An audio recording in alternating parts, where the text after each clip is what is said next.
எல்லாம் வல்ல இறையின் பொற்பாதங்களை மனமொழி மெய்யால் போற்றி பணிகிறேன். ஆதிபகவன் புலனவழி குழுவின் நிறுவனர் திருவாளர் மகராசன் விஜயகுமார் அவர்கள், மற்ற நிர்வாகிகள், ஜூம் ஊடகத்தின் வழியே இணைந்திருக்கும் அறிஞர்கள் மற்றும் பார்வையாளர்கள் அனைவருக்கும் எனது பணிவான வணக்கங்கள். இந்த நிகழ்வினை துவக்கி வைத்த இறைவணக்கம் சொல்லிய ஹர்ஷிதா தங்கராஜ் மற்றும் வரவேற்புரை வழங்கிய செல்வன் தனுஷ் தங்கராஜ் இருவருக்கும் என்னுடைய பாராட்டுக்கள்.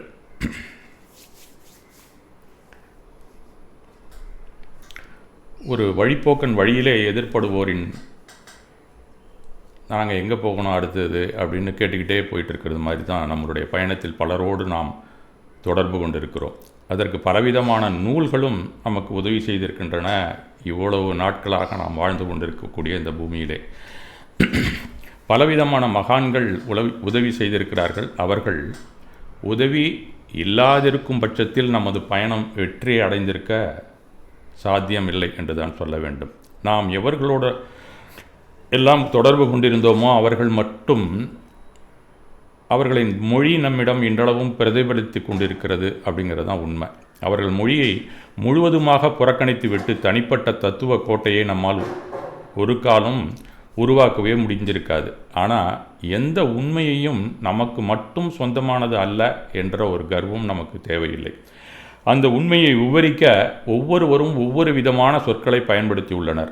சொற்கள் தான் வேறுபட்டிருக்கின்றனவே தவிர அவர்கள் சுட்டிக்காட்ட விழையும் மெய்யான செய்தி ஒன்றாகவே உள்ளது. சில மெய்யியல் வார்த்தைகள் பாரம்பரியமான பொருளை குறிப்பிடாமல் நாம் புரிந்து கொள்ள வேண்டிய செய்திக்கு மட்டுமே முக்கியத்துவம் கொடுத்து உபயோகிக்கப்பட்டுள்ளன. அந்த நிலையிலே இப்போது உபயோகிக்கும் சில வார்த்தைகளை நடைமுறை அம்சத்தோடு மட்டுமே பொருத்தி பார்த்து புரிந்து கொள்ள வேண்டுவது அவசியமாகிறது. இதன் மூலம் சாத்திரங்களில் கூறியுள்ள அந்த கூற்றையும் பிற ஞானிகளின் கூற்றையும் நடைமுறை உண்மையுடன் சேர்த்து புரிந்து கொள்வது சாத்தியமாக இருக்கும் என்ற அளவில்தான் நான் உபயோகித்திருக்கிறேன். நாம் எதையும் சார்ந்திராமல் எல்லாவற்றிலும் உள்ள நல்ல அம்சங்களை நமது வளர்ச்சி பாதைக்கு பயன்படுத்தி கொள்வதுதான் மிக சிறந்த வழியாகவும் ஆரோக்கியமானதாகவும் அமைந்திருக்கும். நமக்கு 2 கண்கள் இருக்கின்றன. நாம் இடது கண்ணை மட்டும் மூடிக்கொண்டு நமது வலது கண்ணால் ஒரு பொருளை பார்க்கும்போது அந்த பொருள் நமக்கு தெளிவாகத்தான் தெரியும். அதேபோல் வலது கண்ணை மட்டும் மூடிக்கொண்டு இடது கண்ணால் பார்த்தாலும் அப்போதும் அந்த பொருள் நன்றாக தான் தெரியும். ஆக 2 கண்களும் தனித்தனியே பார்த்தாக தெரிகிறது. இருந்தாலும் இரண்டும் ஒரே வேளையிலே நாம் திறந்து பார்க்கும்போது இருக்கக்கூடிய தெளிவு மற்ற 2 கண்களை தனித்தனியே பார்க்கும்போது இருப்பதற்கு வாய்ப்பில்லை. அப்படி அனைத்து கருத்துக்களையும் தத்துவங்களையும் நடைமுறை உண்மையோடு இணைத்து பார்க்கும்போது அவை நம் வாழ்வோடு இணைந்த வாழ்வியல் உண்மைகளாகிவிடும். நாம் புறப்பட்ட இடம் ஆன்மாவாக இருக்கலாம் அல்லது பிரம்மமாக கூட இருக்கலாம். ஆனால் நாம் இப்போது இருப்பது நமது உடலோடும் மனதோடும் தான் என்பதை நாம் நன்றாக தெரிந்து கொள்ள வேண்டும். நாம் பலவிதமான பிரச்சனைகளையும் இன்ப துன்பங்களையும் அனுபவிக்கிறோமா என்றால் அவற்றை நாம் எங்கே இருந்து கொண்டு வந்தோம்? ஆன்மாவிலிருந்து கொண்டு வந்தோமா அல்லது பிரம்மத்திலிருந்து கொண்டு வந்தோமா? அங்கிருந்து நாம் எந்த பிரச்சனைகளையும் கொண்டு வரவில்லை. நாம் அனுபவிக்கும் துயரங்கள் பொய்யானதல்ல, அவை அனைத்தும் நிதர்சனமானவை. பிறகு நம்முடைய பிரச்சனைகள் எங்கிருந்து தான் தோன்றியுள்ளன என்பதை அறிந்தால்தான் அவற்றை எப்படி அணுகி தீர்வு செய்வது என்பதை நாம் கண்டுபிடிக்கலாம். சரி, அவை எங்குதான் தங்கியிருக்கின்றன? ஒருவரை நாம் நமது நண்பராக பார்க்கிறோம், அப்போது நமக்கு மகிழ்ச்சி உணர்வு ஏற்படுகிறது. இன்னொருவரை நமக்கு வேண்டாதவராக பார்க்கிறோம், அப்போது வெறுப்புணர்வு ஏற்படுகிறது. இவற்றுக்கெல்லாம் என்ன காரணம்? இந்த பிரச்சனைகள் எல்லாம் எங்கே நடைபெறுகின்றன? இவையெல்லாம் நம்முடைய மனதில் தான் ஏற்படுகின்றன. ஆகவே நாம் அறிந்து கொள்ள வேண்டியது நம் மனதை பற்றி தான் என்பதை நாம் தெரிந்து கொள்ள வேண்டும். நாம் தீர்வு காண வேண்டிய இடமும் மனமேயாகும். இதற்கு உதவி புரிய பல சாஸ்திரங்களை பயன்படுத்தி கொள்ளலாம், மெய்ஞானிகள் பயன்படுத்தி கொள்ளலாம், விஞ்ஞானிகளையும் பயன்படுத்தி கொள்ளலாம். அனைவரது பங்களிப்பும் இங்கு தேவைப்படுகிறது நமக்கு. ஏன்னா இதெல்லாம் ஒருங்கிணைந்த அளவிலே நாம் பயன்படுத்தி கொண்டால்தான் இனி வருங்காலத்தில் நாம் நன்றாக வாழ முடியும் என்கின்ற ஒரு புரிதல் நமக்கு மிக மிக அவசியமாகிறது. ஒரு சிறந்த பக்தன் ஒருத்தன் இருந்தான். அவன் ஒரு குடிசை பகுதியில் வாழ்ந்து கொண்டிருந்தான். அவன் தீராத பக்தி கொண்டவன் கடவுள் மீது. அவன் எந்த பக்தி எந்த கடவுள் மீது செலுத்த வேண்டுமே அதை அந்தந்த காலகட்டத்திலே செலுத்தி கொண்டு எப்போவுமே பக்திமானாகவே திகழ்ந்து கொண்டிருந்தான். அந்த மாதிரி ஒரு நாள் பூஜை செஞ்சிட்டு இருக்கிற நேரத்தில் காற்றாற்று வெள்ளம் அந்த பக்கத்தில் சூழ்ந்து கொண்டே இருக்கிறது. அவனுக்கு தெரியல. பூஜை முடிச்சுட்டு வெளியில் பார்க்குறான், வீடுக்கு மேலேயே வந்துக்கிட்டு இருக்கு, வீட்டுக்குள்ளேயும் தண்ணி வந்துக்கிட்டு இருக்கு, வெள்ளம் சூழ்ந்து கொண்டது. அப்போ உடனே அவன் என்ன செய்கிறான், அந்த வெள்ளத்துலேருந்து நான் தப்பிக்கணும் அப்படிங்கிறதுக்காக மெல்ல அந்த வீட்டு மேல் கூரையில் ஏறி அதுக்கு மேலே போய் நின்றுட்டான். அப்போ அங்கே நின்றுட்டு சத்தம் போடுறான், ஆண்டவனே என்னை இந்த வெள்ளத்திலேருந்து காப்பாற்று அப்படின்னு சொல்கிறான். அந்த வீட்டுக்கு அந்த வெள்ளத்தில் படகு ஒன்று அந்த பக்கமாக வருது. ஏன்னா எல்லோரையும் காப்பாற்றுறதுக்காக ரெஸ்கியூ ஆப்ரேஷன்ஸ் வருவாங்க. அவங்க வரும்போது இந்த படகில் இருந்தவன் பக்தனை கூப்பிட்றான். அந்த பையனை கூப்பிட்டு, எப்போ படகில் ஏறிக்குள்ளப்பா நம்ம அழைச்சிட்டு போகிறோம் அப்படின்னு கூப்பிட்றான். என்னை காப்பாற்றும் பொறுப்பு நீ எடுத்துக்கொள்ள வேண்டாம், அதை நான் இறைவனிடம் கொடுத்து விட்டேன், அவன் என்னை காப்பாற்றுவான் அப்படின்னு சொல்லிட்டு அந்த கூரையிலேயே நின்று கொண்டிருக்கிறான். அந்த படகை நோக்கி செல்லவே இல்லை. படகும் அங்கிருந்து போய்விட்டது. வெள்ளம் அதிகமாக பக்தனை மூழ்கடித்து விட்டது. இறந்து போன பக்தன் இறைவனிடம் சென்று முறையிட்டான், ஏன் நீ என்னை காப்பாற்ற வரல அப்படின்னு அங்கே போய் கேட்குறான். அவரை இறைவன் அமைதியாக அவனிடம் கேட்டார், உன்னுடைய பிரார்த்தனையை கேட்டுதான் உன்னை காப்பாற்ற படகொன்றை அனுப்பி வைத்தேன், நீ ஏன் அதில் ஏறவில்லை என்றாராம். இப்படித்தான் சிலர் தங்களுக்கு பிடித்தமான கருத்துக்களுக்குள் மாட்டிக்கொள்கிறார்கள். அதனால் தங்களை விடுவிக்க வரும் சில உண்மைகளை கூட புறந்தள்ளி விடுகிறார்கள். இந்த மாதிரி நாம் இருக்கக்கூடாது. ஆக சரியான புரிதல் நம் வாழ்க்கைக்கு மிக மிக அவசியம். அந்த புரிதலே பிரச்சனைகளிலிருந்தும் நம்மை விடுவிக்கும் என்பதை நாம் தெரிந்து கொள்ள வேண்டும். சரி, இந்த பிரச்சனைகளுக்கெல்லாம் காரணமாக நம் மனதை பற்றி இனி பார்ப்போம்.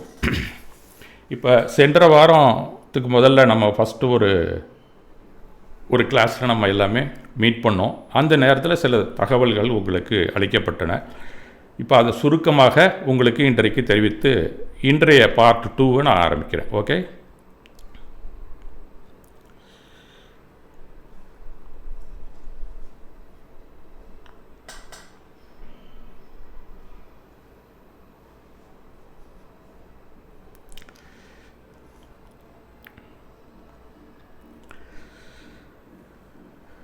இந்த உரையினுடைய நோக்கம் நம் உணர்வுகளை விட வலுவாக அமையும்படி மனதை நாம் பயிற்றுவிக்க வேண்டும்.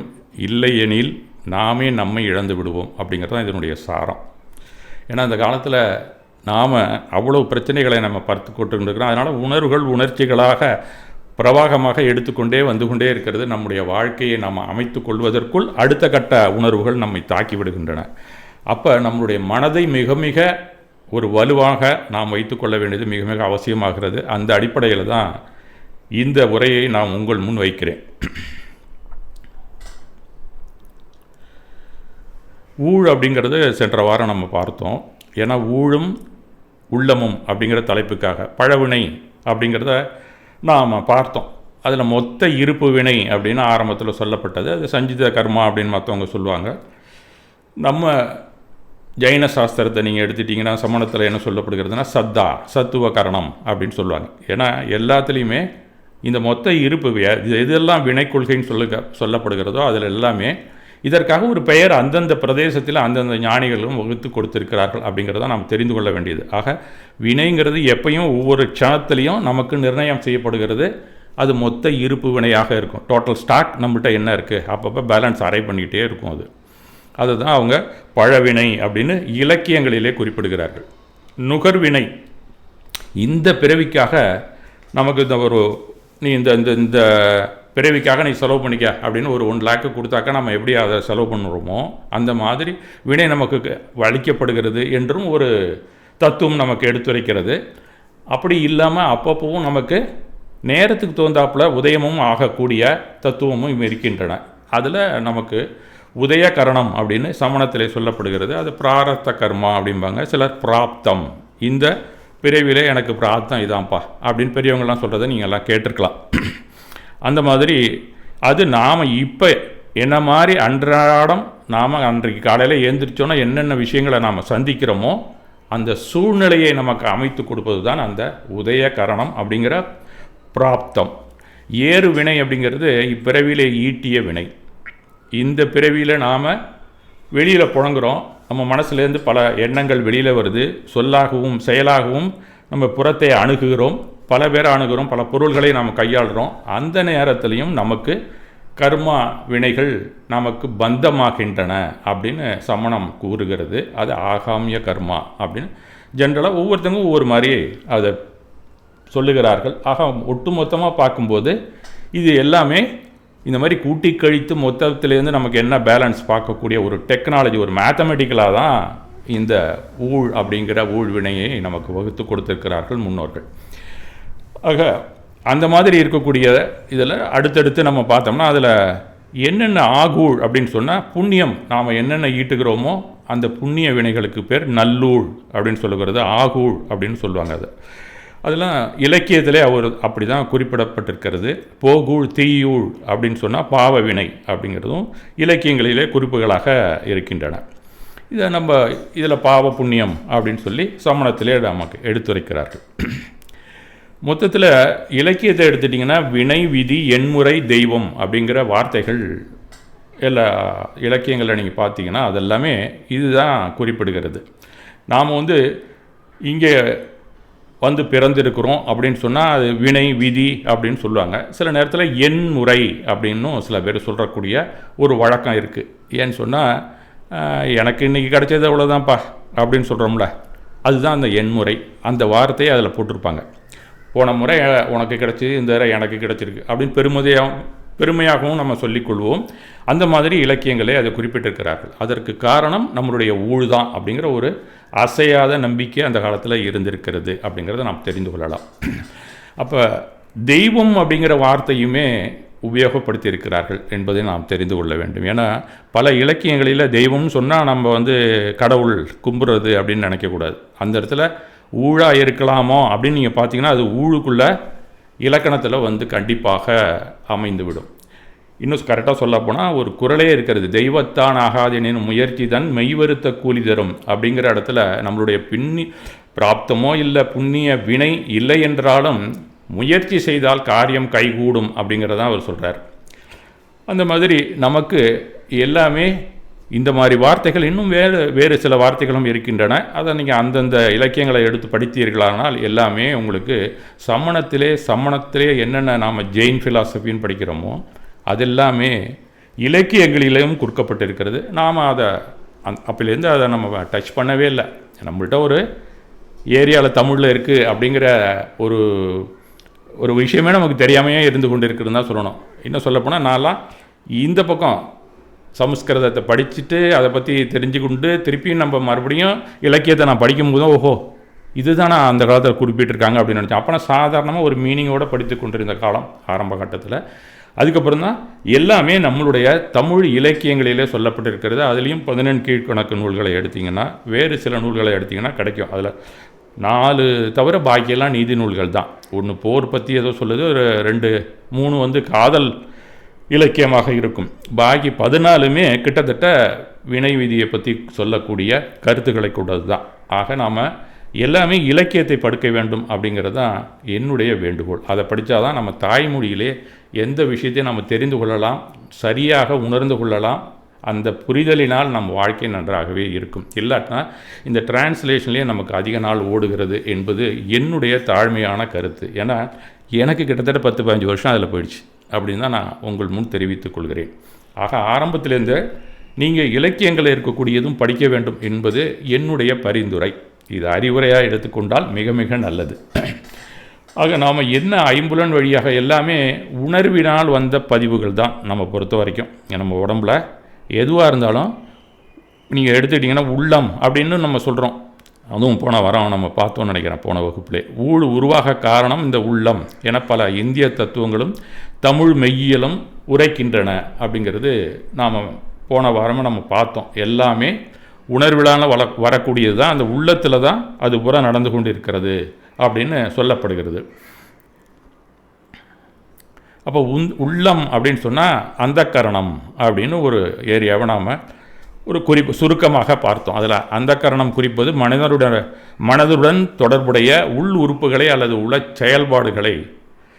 செயல்பாடுகள்னு சொன்னால் எல்லா மீட்டிங்லேயும் நீங்கள் கேட்டிங்கன்னா மனம், புத்தி, சித்தம், அகங்காரம் அப்படிங்கிற ஒரு வார்த்தையை உபயோகிப்பாங்க. அது மன இயக்கத்தை மட்டும் சொல்லக்கூடியது. அது ஒரு கருவி இல்லை, அது ஒரு புலன் அப்படிங்கிறது மாதிரி தான் நம்ம எடுத்துக்கொள்ள வேண்டிய அதை வந்து ஒரு சென்சார் மாதிரி இயக்கத்தை என்னென்ன பேர் கொடுக்கணுமோ அந்த மாதிரி கொடுத்து வச்சுருக்காங்க. அது பொறியாக யாரும் நினைக்க வேண்டாம். மனம்ங்கிறது ஒரு பொறி, அதே சமயத்தில் இயக்க நிலையிலும் மனம்னு குறிப்பிப்பாங்க. அது ரெண்டையும் நாம் இடத்துக்கு தகுந்தாப்பில் நம்ம தெரிந்து கொள்ள வேண்டியது மிக மிக அவசியம். இந்த 4 விஷயங்களும் அந்த காலத்திலேருந்தே தனித்தனியாக சொல்லப்பட்டிருக்கிறது. இது எல்லாமே நாம் ஏதாவது ஒரு விஷயத்தில் நாம் வந்து ஐம்புலன் வழியே உணர்ந்தோமோ அதெல்லாமே உள்ளே போய் நமக்கு ரெக்கார்ட் ஆகிக்கொண்டே இருக்கிறது அப்படிங்கிறது தான். எல்லாம் உணர்வினால் வந்த பதிவுகள் தான். நமக்கு ஆன்மா ஐம்புலன் வழியாக அந்த காட்சி வழியே என்ன உணர்ந்ததோ அதெல்லாமே நினைவுகள், அனுபவங்கள், புரிதல்கள் அப்படிங்கிறது மாதிரி தான் உள்ளே போய் மொத்தத்தில் உணர்வுகளின் இருப்பு தான் அது. ஆக்சுவலாக சொல்லப்போனால் ஒவ்வொரு உணர்வுகளையும் அது உருவாக்குவது அந்த உணர்தல் அப்படிங்கிற ஆன்மா தான். அது உணர்ந்தால் தான் உள்ளே போய் ஒன்று நினைவாக இருக்கும், அனுபவமாக இருக்கும், புரிதல்களாக இருக்கும். இது நம்ம வசதிக்காக இந்த மாதிரி நம்ம பிரித்து வைத்திருக்கிறோம். அது உணர்வுகளாக என்ன கிடைச்சிதோ அதை இருப்பில் கொண்டு போய் வைக்குது. அது எல்லாருக்குமே உணர்ச்சிகள் உள்ளே அடங்கி இருக்கின்றன அப்படிங்கிறத நம்ம தெரிஞ்சுக்கணும். உணர்வுன்னு ஒரு பதிவு வந்துருச்சுன்னா அது உணர்ச்சிக்கு ரெடியாக இருக்கும் எந்த சமயத்துலேயும். அதையும் நாம் தெரிந்து கொள்ள வேண்டும். அது அந்த உணர்ச்சி உள்ளுக்குள்ளே நடந்ததுன்னா நமக்கு எந்த பாதிப்பும் இல்லை. அதே சமயத்தில் புற உடலுக்கு அனுப்பினால் அது எமோஷன் ஆகும், ஆக்ஷனுக்கும் வரும். அந்த எமோஷனாக ஆகி நமக்கு வரும்போது தான் நியூரோ டிரான்ஸ்மிட்டருக்கு போகும், கெமிக்கல் ரியாக்ஷன் வரும். அதை பற்றி நம்ம சுருக்கமாக இன்றைக்கு பார்க்கலாம். எல்லாமே அடுத்த லெவலில் நம்ம பார்த்தோம்னா அன்னைக்கு கொடுத்த தலைப்பில் உணர்வு, உணர்ச்சி இப்போ நம்ம சொல்லி முடிச்சிட்டேன். அதுக்கு அடுத்தது மனோலயம், மனோநாசம் அப்படிங்கிறது அது வந்து ஆக்சுவலாக ஒரு தத்துவத்துக்காக உபயோகிக்கப்பட்டது தான். இது சாதாரண வாழ்க்கையிலே நாம் ரொம்ப சர்வசாதாரணமாக நம்ம செய்து கொண்டு இருக்கிறோம் அப்படின்னு தான் சொல்லலாம். இது எல்லாமே மனசில் லயமானது தான். உள்ள நமக்கு உணர்தல் வரும், அதன் பிறகு தான் பதிவுகளே நமக்கு வரும். அதனால் மனோலயம் அப்படின்னு சொல்கிறாங்க. ஆனால் அந்த மாதிரி பதிந்ததெல்லாம் நாம் அப்பப்போ திருப்பி எடுத்துக்கொண்டே இருக்கிறோம். அப்படி இல்லாமல் அதெல்லாம் நம்ம அப்பப்போ கண்டுக்காமல் இருக்கிறதுக்கு பேர் நாசம், வேறு ஒன்றும் கிடையாது. நம்ம இந்த டேம் அதுக்கு தான் யூஸ் பண்ணுறாங்க. சாதாரணமாக உள்ள மனத்திரைன்னு சொல்லலாம், அது ஆன்மாவுடைய திரை அப்படின்னு நீங்கள் வச்சுக்கலாம். ஆனால் ஆன்மா ஏரியாவுக்கு நம்ம போக வேண்டாம். இந்த மனத்திரையில் என்ன போய் உழுவுதோ அந்த திரையில் அதெல்லாம் லயமாகும். ஆனால் அடுத்த செகண்டே நீங்கள் வேறு ஏதாவது மாற்றினீங்கன்னா, இல்லை காதால் கேட்டிங்கன்னா, கண்ணால் பார்த்துட்டு காதால் கேட்டிங்கன்னா, இது ரெண்டுலேருந்து அடுத்த லயம் அதில் போய் உழுந்துடும் தானாகவே. முதல்ல இருக்கிற ஃப்ரேம் போயிடும், அடுத்த ஃப்ரேம் வந்துடும். இது இயற்கையாக உள்ளே நடக்கிறது. ஆனால் தொடர்ச்சியாக நடக்கும்போது அதை ஒரு நிகழ்வாக அதை நம்ம உள்ளே தூக்கி வச்சுக்கிறோம். அதெல்லாம் நினைவுகளாக இருக்கின்றன, மெமரியாக இருக்குது. உள்ளே இருக்கிறதெல்லாம் தனித்தனி ஃப்ரேமாக தான் இருக்கும். ஆக்சுவலாக சொல்லப்போனால் எப்படி ஃபிலிம்லாம் இருக்கோ அந்த மாதிரி தான் இருக்குது அப்படின்னு சொல்லி ஆங்கிலேயரில் யார் தத்துவம் எழுதுகிறாங்களோ அவங்களும் குறிப்பிடுகிறார்கள். நம்மளதில் சுருக்கமாக அங்கங்கே தெரியப்படுத்தியிருக்கிறார்கள். அதனால் நீங்கள் ஒரு ஃபிலிம் ரோல் மாதிரி தான் உள்ளே இருக்கும் ஒரு நினைவுகள் அப்படிங்கிறது தான். அதில் என்ன உங்களுக்கு அனுபவம் ஏற்பட்டதோ அது தனியாக ஒரு ரெக்கார்டிங் இருக்கும். அது புரிந்ததுக்கு அப்புறம் அது ஒரு இடத்துல ரெக்கார்டிங்காக இருக்கும். அதுவும் உள்ளுக்குள்ளே நீங்கள் என்ன பண்ணீங்களோ அந்த ப்ராசஸ்னால் வந்தது தான். அதுவும் ஒரு மனோலயம் தான். இது எல்லாமே உள்ளே இருக்கக்கூடிய பதிவுகள் எல்லாமே மனோலயத்தினால் உருவானது அப்படிங்கிறத மட்டும் நம்ம தெரிஞ்சுக்கிட்டால் போதும். மனோநாசம் நாம் கொடுக்கணும் அப்படின்னு நினச்சா இந்த மனோலயம் இல்லாமல் நீங்கள் இருக்கணும். அந்த ஏரியாவுக்கு நாம் போனோம்னா அது ஒரு சில வகையான தியானங்கள் இருக்கின்றன அப்படின்னு சொல்கிறாங்க. ஆனால் அதை வந்து முழுமையாக செய்ய முடியல. இப்போ ஒரு ஃப்ரேமுக்கும் அடுத்த ஃப்ரேமுக்கும் ஒரு டைம் ஒரு செகண்டில் ரொம்ப ஃப்ராக்ஷன் ஆஃப் செகண்ட்னு சொல்லலாம். அடுத்தடுத்த லயம் வந்துக்கிட்டே இருக்குது. நாம் அதை கண்டுக்காமல் இருக்கிற நேரம் இருக்குல்ல, அதுதான் மனோநாசமாக கருதப்படுகிறது. அது ஒரு தியானமாக சொல்லப்படுகிறது. அந்த நேரத்தில் மனசுக்கு நமக்கு அமைதி இருக்குது. அது தியானத்துக்காக சொல்லப்பட்ட இந்த 2 டேர்ம்ஸ், வேறு ஒன்றும் இல்லை. தியானம் அப்படின்னு சொன்னால் அதிர்வு ஏற்படும், அதனால் நமக்கு உடலும் கேடு வரும் அப்படிங்கிறதையும் நம்ம பார்க்கலாம்.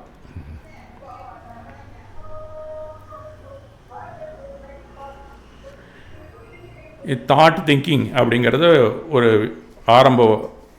ஒரு இன்ட்ரொடக்ஷன் மட்டும் கொடுத்துருந்தேன். அந்த தாட் திங்கிங்கில் தான் நம்மளுடைய இந்த உரைகளே ஃபுல்லாக போகுது. அதனால் போக நம்ம இன்னும் கொஞ்சம் கூடுதலான தகவல்களை இந்த தாட் திங்கிங் அப்படிங்கிற ஒரு தனியான பிரிவிலே நம்ம பார்க்கலாம். அது தாட்டுன்னு சொன்னால் அந்த நினைவுகள்னு சொன்னால அது, அனுபவம் அப்படின்னு சொன்னால அதுவும் இருக்கலாம். நிகழ்வுகளாகவும் இருக்கும், அனுபவமாகவும் இருக்கும், சில உணர்வுகளாகவும் இருக்கும். எல்லாமே தாட்டு தான். உள்ளே இருக்கிற பதிவுகள் எல்லாமே தாட் அப்படின்னு சொல்கிறோம். ஆனால் அந்த தாட்டெல்லாம் அப்படியே இருந்ததுன்னா தாட் கிடையாது. அப்படியே இருந்துச்சுன்னா அதெல்லாம் மெமரிஸ் மாதிரி இருக்கும். எப்போ அது மெதுவாக அதை விட்டு கிளம்பி ஓட ஆரம்பிக்குதோ அதுக்கு பேர் தாட். அதனால் தாட்டுன்னு சொன்னால் உறைந்து கிடக்கக்கூடிய செயலற்று இருக்கக்கூடிய பதிவுகளுக்கு பேர் தாட் இல்லை. அப்போ தான் அது நினைவுகள், அனுபவம் அப்படிலாம் நம்ம தனித்தனியாக வகைப்படுத்துகிறோம். புரிதல்கள் கூட அது மாதிரி இருக்கும். இதெல்லாம் மேலே எழும்பி வந்ததுன்னா, பிரவாகமாக வந்ததுன்னா அதுக்கு தாட்டுன்னு பேர் அப்படிங்கிறது மட்டும் ஞாபகம் வைத்துக்கொள்ளுங்கள். இந்த தாட்டில் நமக்கு எது பிடிக்குதோ அதை எடுத்து உள்ளுக்குள்ளேயே நாம் அதை அசை போட்டு புதிதாக ஒரு புரிதலை உருவாக்குவோம். அதுதான் திங்கிங். இந்த அடிப்படையில் தான் எல்லாருமே எழுதியிருப்பாங்க. வெவ்வேறு பேரில் இருக்கும். அப்போ தாட்டுங்கிறது உள்ளுக்குள்ளே இருப்பில் இருக்கிறதுக்கு பேர் தாட்டு இல்லை. அது எழுச்சி பெற்று ஓட்டமாக வந்தால் தான் தாட்டு. அதை நாம் கையில் எடுத்து ஒரு வெளியில் நாம் நிர்வாகம் பண்ணணும் அப்படிங்கிற நேரத்தில் ஒரு திட்டமிடணும் அப்படின்னா கூட திங்கிங் பண்ணுவோம். அது எல்லாமே இயக்கத்தில் தான் நடக்கும். அதுக்கப்புறம் புதுசாக ஒரு புரிதல் கொண்டு வந்து வைப்போம். அதுக்கு பேர் திங்கிங். அந்த திங்கிங்கில் வந்த தாட்டு தான் அது. இருந்தாலும் நாம் அதை திங்கிங்னே சொல்லி கொண்டிருந்தால் தான் நமக்கு புரியும். அப்போ அதுக்கு பேரும் தாட்டு தான். திங்கிங் பண்ணி என்ன முடிவு வந்ததோ அந்த முடிவுக்கு பேரும் தாட்டு தான். இருந்தாலும் நம்ம புரிஞ்சு கொள்கிறதுக்காக தனித்தனியாக வச்சுருக்கோம். பழசு என்னென்ன இருக்கோ, அது என்ன ஓடிக்கொண்டு இருக்கிறதோ மனசில், அதெல்லாமே தாட் அப்படின்னு சொல்லப்படுது. இப்போ நான் பேசிகிட்டு இருக்கும்போதே திடீர்னு ஒரு சத்தம் உங்கள் வீட்டில் கேட்குது அப்படின்னு சொன்னால் டக்குன்னு தாட் மாறிடும். அந்த சத்தத்துக்கு முன்னுரிமை கொடுத்து அது என்ன சத்தம் அப்படின்னு உள்ளே ஓட ஆரம்பிச்சிடும். அதெல்லாம் தாட். திங்கிங் அப்படின்னு சொன்னால் அது என்னவா இருக்கணும்னு நீங்கள் யோசித்து ஒரு முடிவுக்கு வரீங்கள்ல, அதுக்கு வந்து தட்டா ஒரு தம்ளரா அப்படின்னு நினச்சிங்கன்னா தட் இஸ் கால்டு திங்கிங்.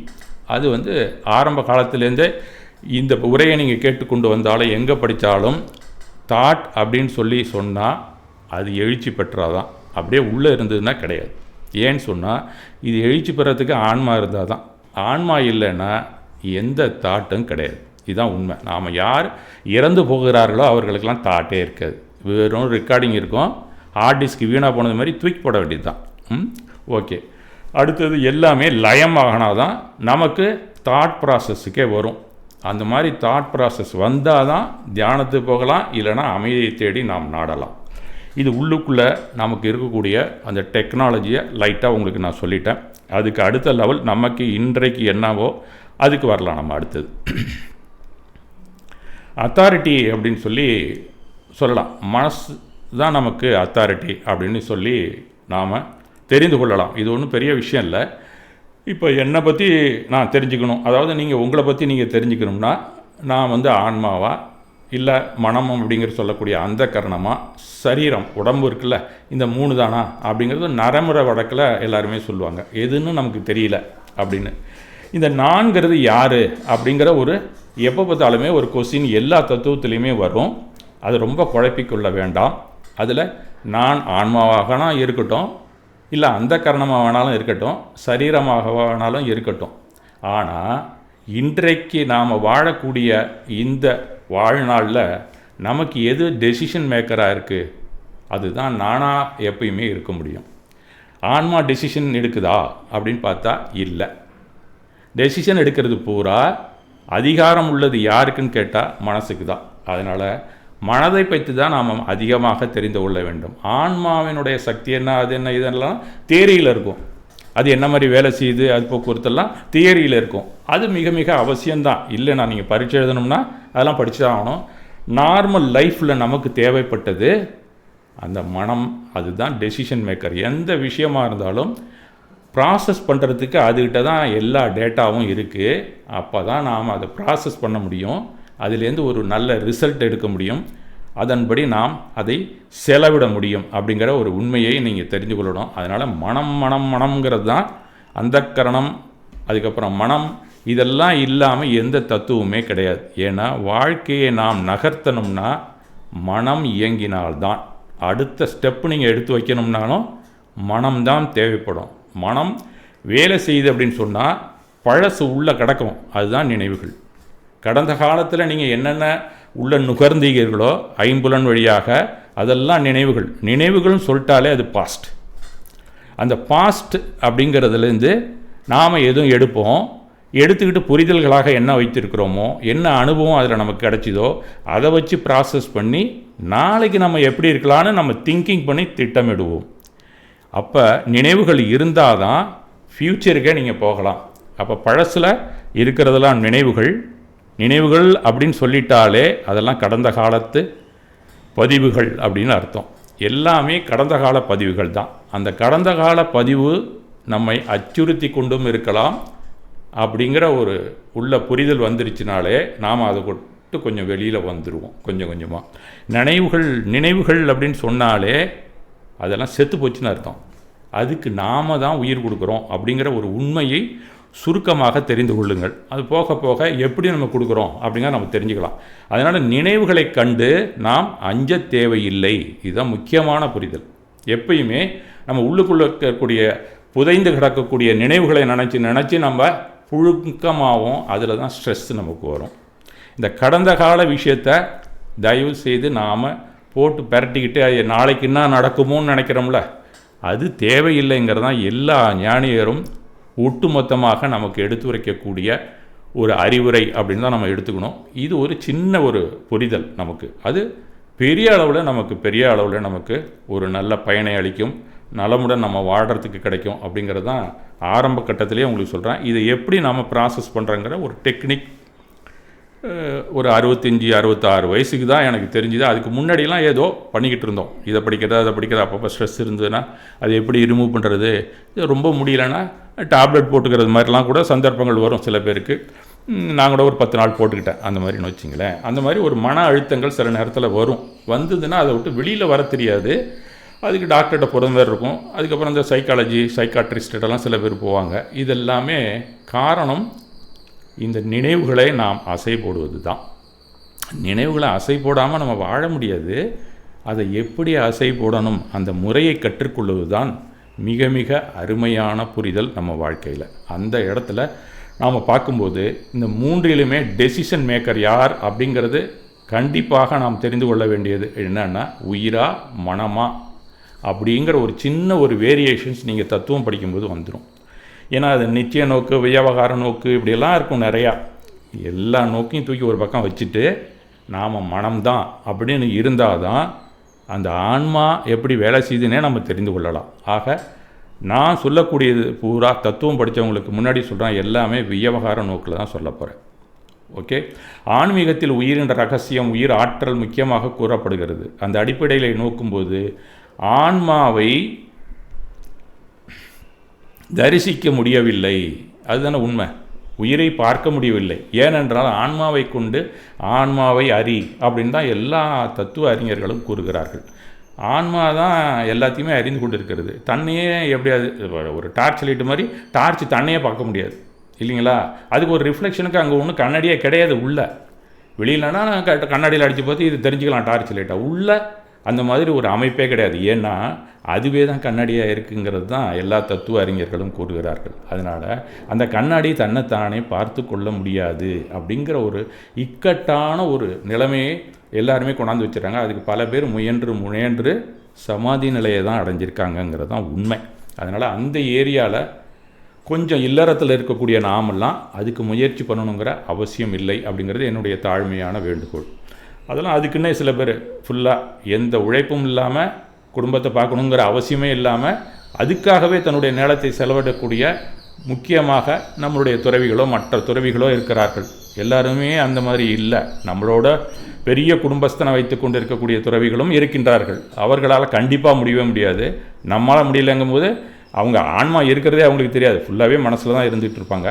மற்றவர்கள் எல்லாத்தையுமே தொடர்ந்துட்டு உண்மையிலேயே துறவு நோக்கிலே இருக்கக்கூடியவர்கள் முயற்சி பண்ணி ஆத்மாவை பார்க்கலாம் அப்படின்னு சொல்லப்படுகிறது. அப்படி சொல்லும்போதும் அது ஆன்ம சாட்சாத்காரம் அப்படின்னு தான் சொல்கிறாங்க. அந்த சாட்சாத்காரத்தை பார்க்குறதுங்கிறது ரொம்ப கஷ்டமான விஷயமாக இருக்குதுன்னு அவங்களே சொல்லிடுறாங்க. கடைசியாக நீங்கள் அவங்களோட இதெல்லாத்தையும் படித்து முடிச்சிங்களா, ஆன்மாவை தரிசித்தேன் அவ்வளோதான், அதோட முடிச்சிருப்பாங்க. எப்படி தரிசித்தேன்னு அவங்களுக்கால சொல்ல முடியாது. அப்போ ஆன்மாவை தரிசிக்கிறதுக்கு கடைசி நிலைமை என்ன அப்படின்னு சொன்னால், அறியாமை நீங்கினால், நம்மளுடைய மாயை நீங்கினால் அப்போ தான் நமக்கு ஆன்மா தெரியும். அந்த மாயை நீங்கினால் வரக்கூடியது தான் ஞானம் அப்படின்னு சொல்லப்படுகிறது. அந்த ஞானம்ங்கிறது தான் அவங்க ஆன்மா அந்த ஞானம் வந்துட்டாலே அதுதான் முற்றறிவு. அந்த முற்றறிவு தான் ஆன்மாவாக நாம் கருத வேண்டுங்கிறது தான் நாம் தெரிந்து கொள்ள வேண்டியது. அதை நீங்கள் பார்க்க முடியாது அப்படின்னும் அவங்க சொல்லிவிடுகிறார்கள். ஆக அந்த நிலைமைக்கு நாம் போகணும்னா அறியாமைங்கிறது என்ன அப்படின்னு நம்ம தெரிந்து கொண்டால்தான் நாம் அந்த நிலைமைக்கே போக முடியும். அந்த மாதிரி அறியாமையை விளக்குவதற்கு துணிந்த ஒரு உரை தான் இது. நம்மள்கிட்ட என்ன அறியாமை இருக்குது அப்படின்னு தெரிஞ்சுக்கிச்சுன்னா இதுக்காக நீங்கள் தேடி போகவே வேண்டியதில்லை, ஞானம் தானாகவே வந்துடும் அப்படிங்கிறது தான் சமணம் எடுத்துரைக்கிறது. ஆன்மாவுக்காக நீ எந்த கிளாஸும் போய் அட்டன் பண்ணணும்னு அவசியமே கிடையாது. என்னென்ன ஒன்றுகிட்ட அறியாத விஷயங்கள் இருக்கிறதோ, புரியாத விஷயங்கள் இருக்கிறதோ, அதை மட்டும் நாம் தெரிந்து கொண்டாலே, அதை நாம் கண்டிப்பாக விலக்கி கொண்டு வந்தாலே நமக்கு ஆன்ம ஒளி வெளியே வீசும் அப்படிங்கிறது தான் அடிப்படை. அந்த அடிப்படையிலே நாம் அறியாமையை விளக்க துணிவோம், அறியாமை இருளை நீக்குவதற்கு முயல் செய்வோம் அப்படிங்கிற அடிப்படையில் தான் இது துவங்குகிறது. ஆனால் இருந்தாலும் பொதுவாக நாம் உயிர் ஆன்மா அப்படிங்கிறது பின்னி பிணைந்திருக்கிறது எதுன்னு கேட்டால் நம்ம புத்கலம் அப்படின்னு சொல்லுவோம், ஜடம் சொல்லுவோம். அந்த மாதிரி இருக்கக்கூடியதில் தான் பின்னி பிணைந்திருக்கிறது. அதுதான் அந்த கரணமாக இருக்குது, உள்ளமாக இருக்கிறது, தீய உணர்வுகளாக இருக்கிறது. எல்லாமே பொறிகள், உடல் எல்லாமே அந்த சடப்பொருள்களோடு சேர்ந்து தான் இருக்குது. அதனால் அது தூய்மையாக இல்லை. அதனால் ஒவ்வொரு விஷயத்தையும் அந்த உயிர் தெரிஞ்சுக்கணும்னா அதில் ஒரு அதிர்வு வரதான் செய்யும். அந்த அதிர்வுகளை இந்த உடல் தாங்க வேண்டும். அது ஒரு லிமிட்டேஷன் இருக்கும். அந்த லிமிட்டேஷன் தாண்டிச்சுன்னா நம்ம உடல் தாங்காது, அதில் மனமும் முதல்ல தாங்காது, அதுக்கப்புறம் உடலும் தாங்காது. அப்போ தான் இந்த 2 இடத்துலையும் நமக்கு நலக்கேடு வருகிறது அப்படிங்கிறது தான் எடுத்துரைக்கிறார்கள். அப்போ மனதில் அதிர்வு தான் நமக்கு கேடாக வரக்கூடியது. அது ஸ்டார்டிங் பாயிண்ட். அதுதான் நாம் அந்த வேர்பகுதியை கண்டுபிடிக்கணும் அப்படிங்கிறதுக்கு தான் ஞானிகள் நமக்கு எடுத்துரைக்கிறார்கள். அது ஒரு மனசில் ஒரு அதிர்வு வருதுன்னு சொன்னால் உள்ளுக்குள்ளே ஒரு உராய்வு வரும். அந்த உராய்வு ஒரு நெருக்கடியை உருவாக்கும். அது உடலிலும் குறைபாடு ஏற்படுத்தவே செய்யும் அப்படிங்கிறதா சுருக்கமாக தெரிந்து கொள்ள வேண்டியது. பொதுவாக அதிர்வு அப்படின்னு சொன்னாலே எல்லாருக்குமே தெரியும், அங்கே அமைதி இருக்காது. இது ரெண்டுமே இன்வர்ஸ். இது அதிர்வு இருந்தால் அமைதி இருக்காது. அதிர்வு அப்படிங்கிறது மனம் உடல் தாங்கும் எல்லையை கடக்காமல் இருக்க வேண்டும் அப்படின்னு தான் சொல்லப்படுகிறது. ஆக நாம் அது தாங்கும் எல்லையை கடக்காத அளவில் அதிர்வோடு நம்ம வைத்திருந்தால் அதுதான் நமக்கு அமைதி. அப்போ அதிர்வே இல்லாமல் நம்ம வாழ முடியாது. அதுக்கு ஒரு என்ன லிமிட்டேஷன் இருக்கோ அதை நாம் தெரிந்து கொள்வது தான் உண்மையான தத்துவத்தை நாம் புரிந்து கொண்டோம்னு அர்த்தம். அந்த இடத்துல நாம் புரிந்து கொள்ள வேண்டியது அதிர்வை அளவோடு நாம் எப்படி வைத்துக்கொள்ள வேண்டும், அதுதான் நமக்கு அமைதி. மனதில் அமைதி அப்படின்னு சொன்னால் மனம் தாங்கக்கூடிய அளவில் அதிர்வு இருக்கணும், உடலும் தாங்கக்கூடிய அளவில் அதிர்வு இருக்கணும். அப்போ நீங்கள் தியானம் பண்ணால் கூட அதனால் ஏற்படக்கூடிய அதிர்வு உங்களை தாக்கக்கூடாது அப்படிங்கிறது தான் முக்கியமான விஷயம். ஏன்னா திருக்குறள் படிச்சிங்கன்னா அதில் அதிர வருவதோர் நோய் அப்படின்னு ஒரு குறளில் வரும்.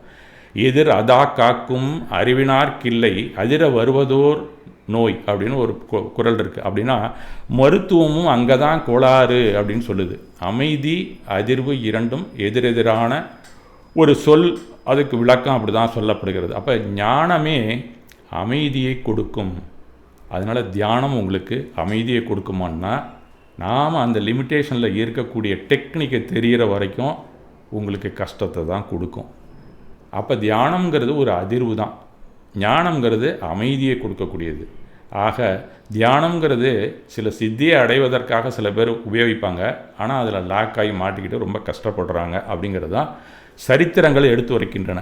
அவங்களுக்கு சில சித்திகள் வந்துச்சுன்னா என்ன பண்ணுவாங்க, அதுலேயே ஆழ்ந்து நின்றுடுவாங்க, அதை வச்சு பணம் பண்ணுவான். அப்படி இல்லைனா உட்காந்து பொழுதனைக்கும் தியானம் பண்ணுவான். இவனுக்கு உடம்பு வழியே தெரியாது, பெரிய வியாதி இருக்கும், அதில் செத்து போயிருப்பான். எல்லோரும் என்ன சொல்லுவான், அவர் சாமியாக போயிட்டாருன்னு சமாதி அடைந்தார்கள் அப்படின்னு சொல்லி முடிச்சிருவான். அதை இந்த மாதிரி தான் பழைய காலத்திலேருந்தே இது ஒரு தெய்வமாக வைத்து வணங்கக்கூடிய ஒரு நிலையம் இருந்திருக்கு. அவங்களுக்கெல்லாம் தியானத்தின் எல்லை தெரியலை அப்படிங்கிறது தான். அதனால் தியானத்துக்கு போனால் கூட அதனுடைய எல்லையை நாம் தெரிந்து கொள்ள வேண்டும். அதிர்வு அதிகமாக போகக்கூடாது அப்படிங்கிறது தான். அப்போ எப்படி தான் நம்ம தீர்த்தங்கரெல்லாம் போனாங்க அப்படின்னு ஒரு கொஸ்டின் வரும்ல, அவங்க தியானம் பண்ணது தானே சொல்கிறாங்க அப்படின்னு சொன்னால் அதுக்கு தான் ஒரு கிளாஸ் வச்சுருக்காங்க. வஜ்ர விரஷப நாராச சரீரம் என்றைக்கு உனக்கு வருகிறதோ அன்றைக்கு தான் நீ தியானம் முழுமையாக செய்ய முடியும் அப்படிங்கிறத அவங்க எடுத்துரைக்கிறார்கள்.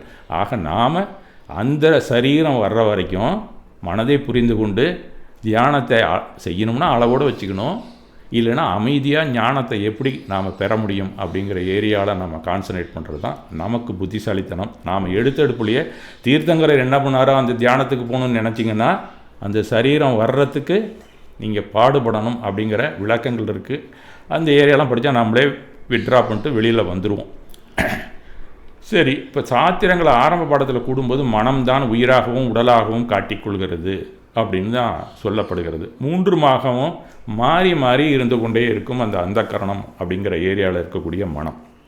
எனக்கு பசிக்குது அப்படின்னு சொன்னால் அந்த நேரத்தில் மனம் எதை சொல்லுது? உடலுக்கு தான் பசி வரும், அதை தான் சொல்லுது. அப்போ உடலாக இருக்குது. அந்த நேரத்தில் வலி தாங்க முடியலை, எனக்கு உயிரே போகுது அப்படின்னு சில நேரத்தில் சொல்கிறோம்.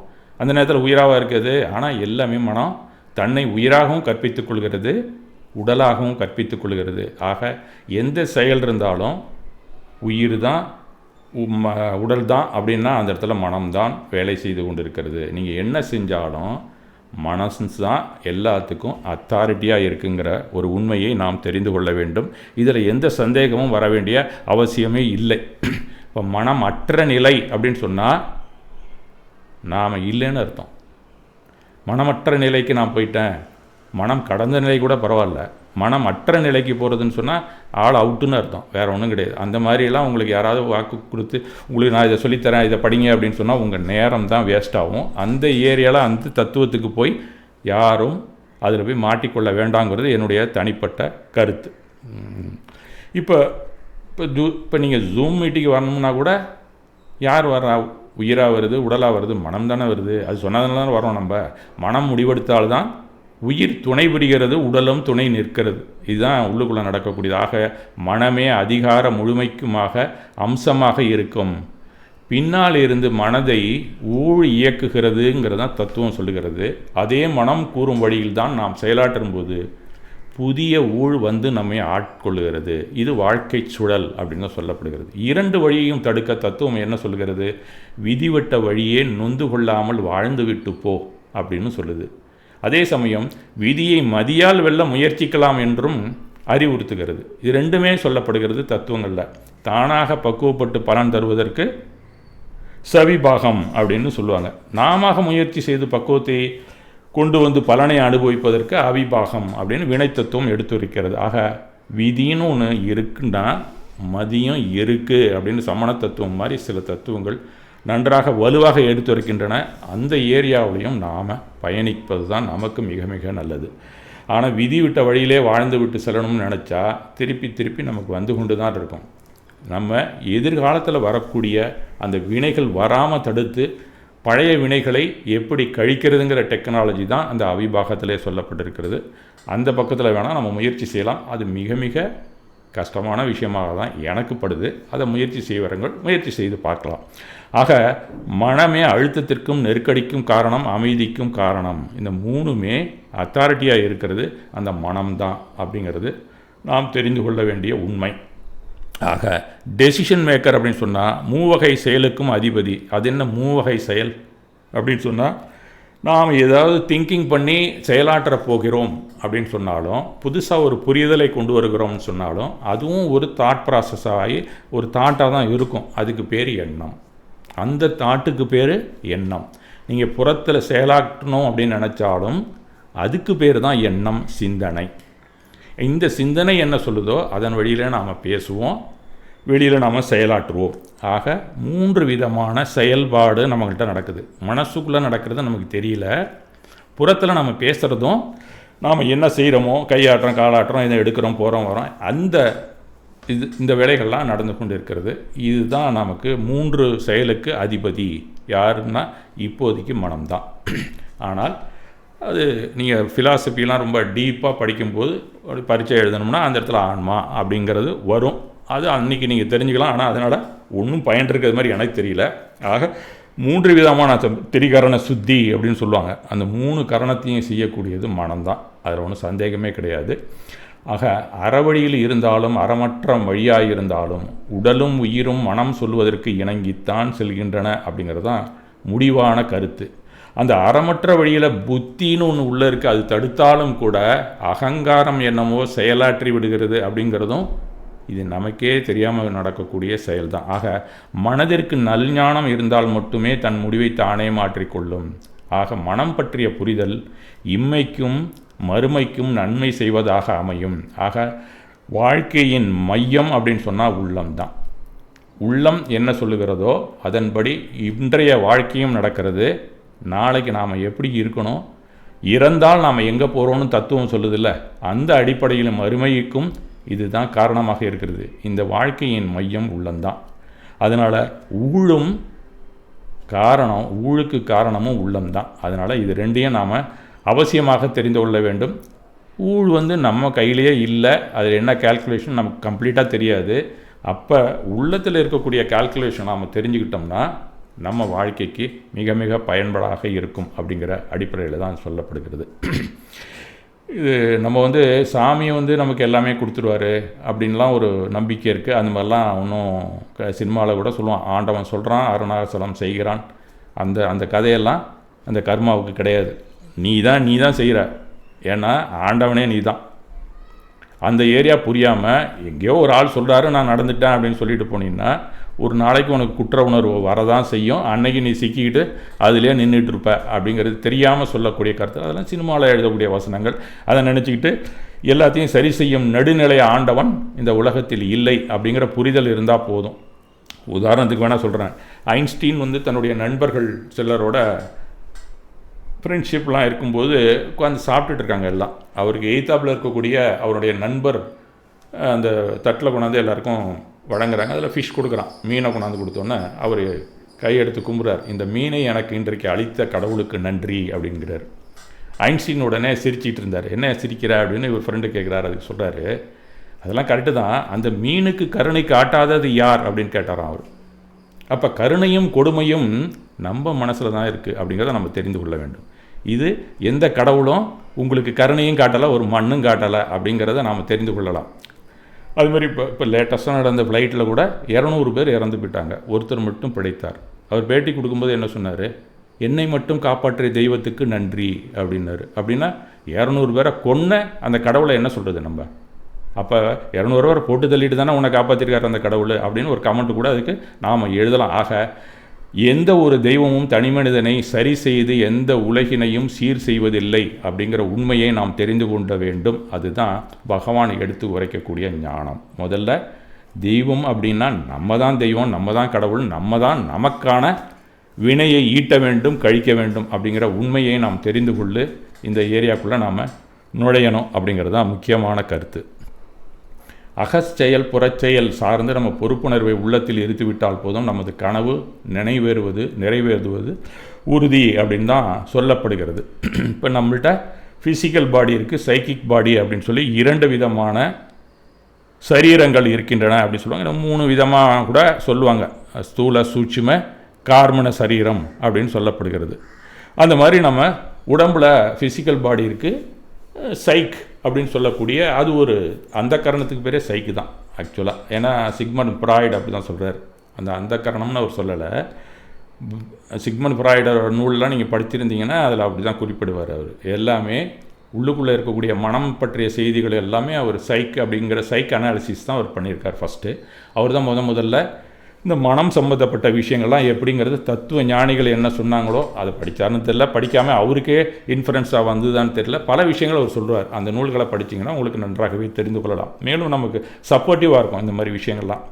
அந்த மாதிரி இருக்கும்போது 3 விதமான சரீரங்கள் நமக்கு இருக்கிறதாக சொல்லப்படுகிறது. ஒன்று ஸ்தூல சரீரம், இன்னொன்று சூக்கும கார்மண சரீரம் அப்படின்னு சொல்கிறாங்க. நம்மளை பொறுத்த வரைக்கும் நமக்கு தெரியறது நம்ம உடம்பு மேலே புற உடல் மட்டும்தான் நமக்கு தெரியும், அது ஸ்தூலம் அப்படின்னு நம்ம வச்சுக்கலாம். இப்போ கார்மண சரீரமே 2 இருக்குதுன்னு சொல்லப்படுகிறது. திரவியம் இருக்குது, பாவம் இருக்குது. அதனால் இது 2மே நம்ம கூட்டு வைத்து கொண்டு இதெல்லாம் நம்ம கண்டுபிடிச்சி இதெல்லாம் பண்ணுறதுக்குள்ளே நம்ம வாழ்நாளே ஓடி போயிடுது. 65-70 வயசாகிடுதுன்னு வச்சிங்களேன். அதனால் நம்ம ஆரம்பத்துலேருந்தே நமக்கு தெரிந்த இந்த சூக்கும சரீரம் என்னவோ மனம் அப்படிங்கிறத நம்ம தெரிந்து கொண்டு உடம்போட நம்ம வெளியில் இருக்கிறதுனால இந்த உடம்புக்கு என்ன ஊறு இல்லாமல் இந்த மனதை நாம் கையாள வேண்டும் அப்படிங்கிறத முக்கியமான நாம் தெரிந்து கொள்ள வேண்டிய ஒரு புரிதல். அந்த அடிப்படையிலே இந்த ஸ்பிரிச்சுவல் பாடியை ஒரு பக்கம் வச்சிடலாம், சைக்கிக் அந்த மாதிரி இருக்கக்கூடிய சைக்கலாஜிக்கல் பாடியையும் ஸ்பிரிச்சுவல் இல்லாமல் பாக்கி இருக்கக்கூடிய ஃபிசிக்கல் பாடியும் நாம் கான்சன்ட்ரேட் பண்ணால் நமக்கு வேண்டியதெல்லாம் நாம் தெரிந்து கொள்ளலாம் அப்படிங்கிறது தான் நாம் தெரிந்து கொள்ள வேண்டிய உண்மை. ஆக உடலில் வரும் நோய்க்கான ஓட்டைகளை எல்லாம் அடைத்தாலும் நோய்கள் தீர்ந்தபாடு இல்லை அப்படிங்கிறது இப்போ லேட்டஸ்ட்டாக நமக்கு சொல்லப்படக்கூடிய அறிவியல் மருத்துவத்தில் தான் சொல்கிறாங்க. நீங்கள் என்ன எடுத்துக்கிட்டாலும் அந்த ஹெல்த் அப்படிங்கிறது நீங்கள் எவ்வளோ மருந்து சாப்பிட்டாலும் சீக்கிரம் சரியாக போக மாட்டேங்குது. நீங்கள் உணவுகளை நீங்கள் கட்டுப்பாடு வச்சுக்கிறீங்க, இந்த பாடி உடனே ஆரோக்கியத்துக்கு வந்துடுது, திரும்ப மறுபடியும் கோளாறுக்கு தான் போய் நிற்கிது. அப்படிங்கிறது மாதிரி தான் இருந்து கொண்டு இருக்கிறது. அதெல்லாம் வயசானதெல்லாம் தெரியும் உங்களுக்கு. ஒரு 45-50 ஆகிட்டிங்கன்னா நீங்கள் என்ன தான் மருந்து சாப்பிட்டாலும் கொஞ்சம் போகும், திருப்பி வரும். இன்னும் சொன்னோம்னா அல்சூரிக் சிம்டம்ஸ் இருந்து கொண்டே இருக்கும், அசிடிட்டி இருந்துகிட்டு தான் இருக்கும். அந்த மாதிரி சில இப்போ டயபிட்டிஸ் அதெல்லாம் எடுத்துக்கிட்டிங்கன்னா இருக்கும், ப்ரெஷர் வந்துருச்சுன்னா இருந்துக்கிட்டே இருக்கும். இதெல்லாம் நீங்கள் மருந்து சாப்பிட்டு அது ஒரு டிசேபிலிட்டியாக தான் வச்சுக்கிட்டு வாழ்ந்து கொண்டு இருக்க வேண்டிய கட்டாயம் இருக்குது. இதுக்கெல்லாம் மூல காரணம் என்ன அப்படிங்கிறதையும் அவங்களே அறிவியலையும் தெரிவிக்கிறார்கள். நம்ம மனம்ங்கிற ஏரியாவுக்கு போகிறதுக்கு முன்னாடி இது என்னன்னு நம்ம தெரிந்து கொண்டு போனால் கண்டிப்பாக நமக்கு ஒரு இது இப்படி தான் நடக்குது, அதனால் தத்துவத்தில் சொன்னதையும் நம்ம கேட்டு தான் ஆகணும், அப்படி இல்லையா அறிவியலில் சொன்னதையும் மனத்தை தான் நம்ம சரி பண்ணணும் அப்படிங்கிற ஒரு கான்ஃபிடென்ஸ், ஒரு புரிதல் நமக்கு வரும். அந்த அடிப்படையில் உங்களுக்கு நான் அதுக்கு கொஞ்சமாக ஒரு விளக்கம் மட்டும் கொடுக்குறேன். இப்போ உடலில் வர நோய்கள் ஓட்டைகளை எல்லாம் அடைச்சாலும் நோய்கள் திரும்ப திரும்ப வந்து கொண்டு இருக்க தான் இருக்குது. அறிவியலாளர்கள் என்ன கூறுகிறார்கள் அப்படின்னு சொன்னால் 95% நோய்களுக்கு காரணம் எது அப்படின்னு சொன்னால் சைக்கோசொமேட்டிக் டிஸார்டர் அப்படிங்கிற ஒரு விஷயத்தை சொல்கிறாங்க. அது வேறு ஒன்றும் இல்லை, மன இயக்க கோளாறுகள் தான் தமிழ், வேறு ஒன்றும் கிடையாது. இப்போ லேட்டஸ்ட்டாக சைக்காலஜி தனியாக இருக்குது, சைக்காட்ரிஸ்ட் இருக்காங்க, இவங்க எல்லாருமே சேர்ந்து அவங்களுடைய கான்ஃபரன்ஸில் முடிவு பண்ணியிருக்கிறது 95% நோய்கள் நமக்கு வருதில்ல, அதுக்கு காரணம் சைக்கோசொமேட்டிக் டிஸார்டர் அப்படின்னு சொல்லப்பட்டிருக்கு. இந்த மெடிக்கல் மேகசின்ஸ்லாம் வருது, அதெல்லாம் படித்து பார்த்திங்கன்னா தெரியும். அதையும் கொஞ்சம் இப்படி படித்து பார்க்கணும். நம்ம சும்மா எல்லாத்தையும் தத்துவத்தையும் அதையும் இதையும் படிச்சுக்கிட்டு குமுதம் நடந்த உடனே நம்ம படிக்கிற பாடத்தோடு இல்லாமல் குழந்தைகள் அதையும் படித்தாதான் பிற்காலத்தில் நீங்களாம் நல்லா இருக்கலாம். இந்த வயசுக்கு மேலே நான் உங்களுக்கு சொல்கிறேன், நீங்கள் ஆரம்பத்துலேருந்தே அதில் இருந்தீங்கன்னா உங்களுடைய சைக்கோசொமேட்டிக் டிஸார்டர் இல்லாமல் நீங்கள் உங்களை பார்த்து கொள்ளலாம். அப்போ அலைபாயும் மனநிலையை நீங்கள் சரி செய்வது மிக மிக அவசியம் அப்படிங்கிறது தான் நாம் தெரிந்து கொள்ள வேண்டிய உண்மை. அந்த மாதிரி நீங்கள் கவலை, தூக்கமின்மை தொடர்ச்சியாக நமக்கு இருக்குது அப்படின்னு சொன்னால் கண்டிப்பாக நமக்கு திறமையின்மை தானாகவே வந்துடும், இன்எஃபிஷியன்சி நமக்கு வந்துடும். எப்போ பார்த்தாலும் கவலைப்பட்டு இருந்தால் எந்த வேலையிலையும் நம்ம ஸ்திரமாக நின்று நல்லபடியாக செய்ய முடியாது. அதுமாதிரி தூக்கம் இல்லைன்னா பகல் முழுக்க எந்த உழைப்புமே உங்களுக்கு ஈடேறாது. அதில் ஒன்றும் சந்தேகமே கிடையாது. நீங்கள் ஏதோ மாத சம்பளம் கொடுத்தீங்கன்னா ஏதோ தொலைனா அவன் சம்பளம் கொடுத்துட்ருப்பான். நீங்கள் தனியாக ஏதாவது ஒரு பிஸ்னஸ் பண்ணிங்கன்னா அவ்வளோதான் நஷ்டம்தான். தூக்கம் இல்லை, முடிவெடுக்கக்கூடிய திறமை மிக மிக குறைச்சலாக இருக்கும். ஆக இதெல்லாம் நம்ம மனசை சரி பண்ணால் தான் அன்றாட வாழ்க்கையில் நம்ம வளர்ச்சியை பார்க்க முடியும். இந்த குறைபாடு இல்லாத மனிதனை நாம் தேடணும்னு சொன்னால் அவன் பைத்தியமாக தான் இருப்பான். இன்றைக்கு இருக்கக்கூடிய நிலை அப்படி தான். ஏன்னா மனதை முழுவதுமாக அறிந்த ஞானியர்கள் தான் இதெல்லாம் அந்த காலத்தில் இருந்திருக்காங்க. நாமும் கொஞ்சம் ஞானியரை போல ஆனால் தான் கொஞ்சம் கொஞ்சமாக அந்த சைக்கோசொமேட்டிக் டிஸார்டர்லேருந்து வெளியில் வர முடியும் அப்படிங்கிறது தான் நாம் சொல்லக்கூடிய ஒரு பரிந்துரை உங்களுக்கு. ஆக மனம்தான் அலைபாய்வதில்லை, மனம்தான் அலைபாய்ந்து கொண்டே இருக்கிறது. அதை நாம் சரி பண்ண வேண்டும். சில நியாயம், நேர்மை, தர்மம் அப்படின்லாம் இருக்குது, அதெல்லாம் உறுதியாக இருக்கலாம். ஆனால் அது நம்முடன் பழகுபவரிடத்திலே இல்லையே அப்படிங்கிற ஆதங்கம் வந்தால் போதும், அப்போ கூட மன அழுத்தம் வரும். இப்போ நம்மள்கிட்ட இருக்குது, நான் நேர்மையாக இருக்கேன், நியாயமாக இருக்கேன், ஏன் மற்றவங்களாம் இல்லை அப்படிங்கிற நினைப்பும் நமக்கு வரும். ஏன்னு சொன்னால் நம்மளை நஷ்டப்படுத்துவான், அவன்லாம் நம்மளை ஏமாற்றுவான்.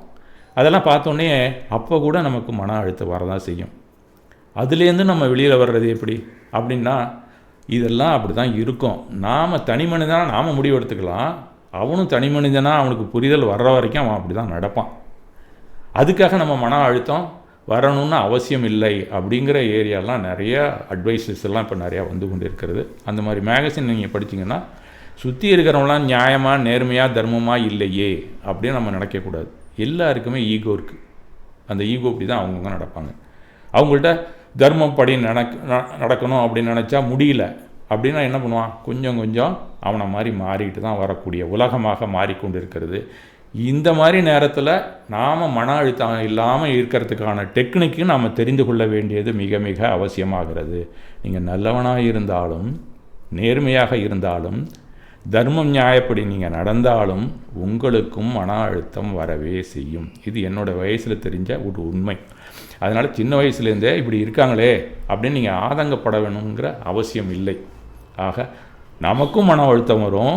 அதுலேருந்து எப்படி வெளியில் வர்றது? நம்ம எவ்வளவோ படிக்கிறோம், தர்ம சிந்தனை இருக்குது, மந்திரம் சொல்கிறோம், இதெல்லாம் சொன்னியும் ஒன்றும் நமக்கு விளங்கலை, இருந்தாலும் மனசில் அழுத்தம் இருந்துக்கிட்டே இருக்குது.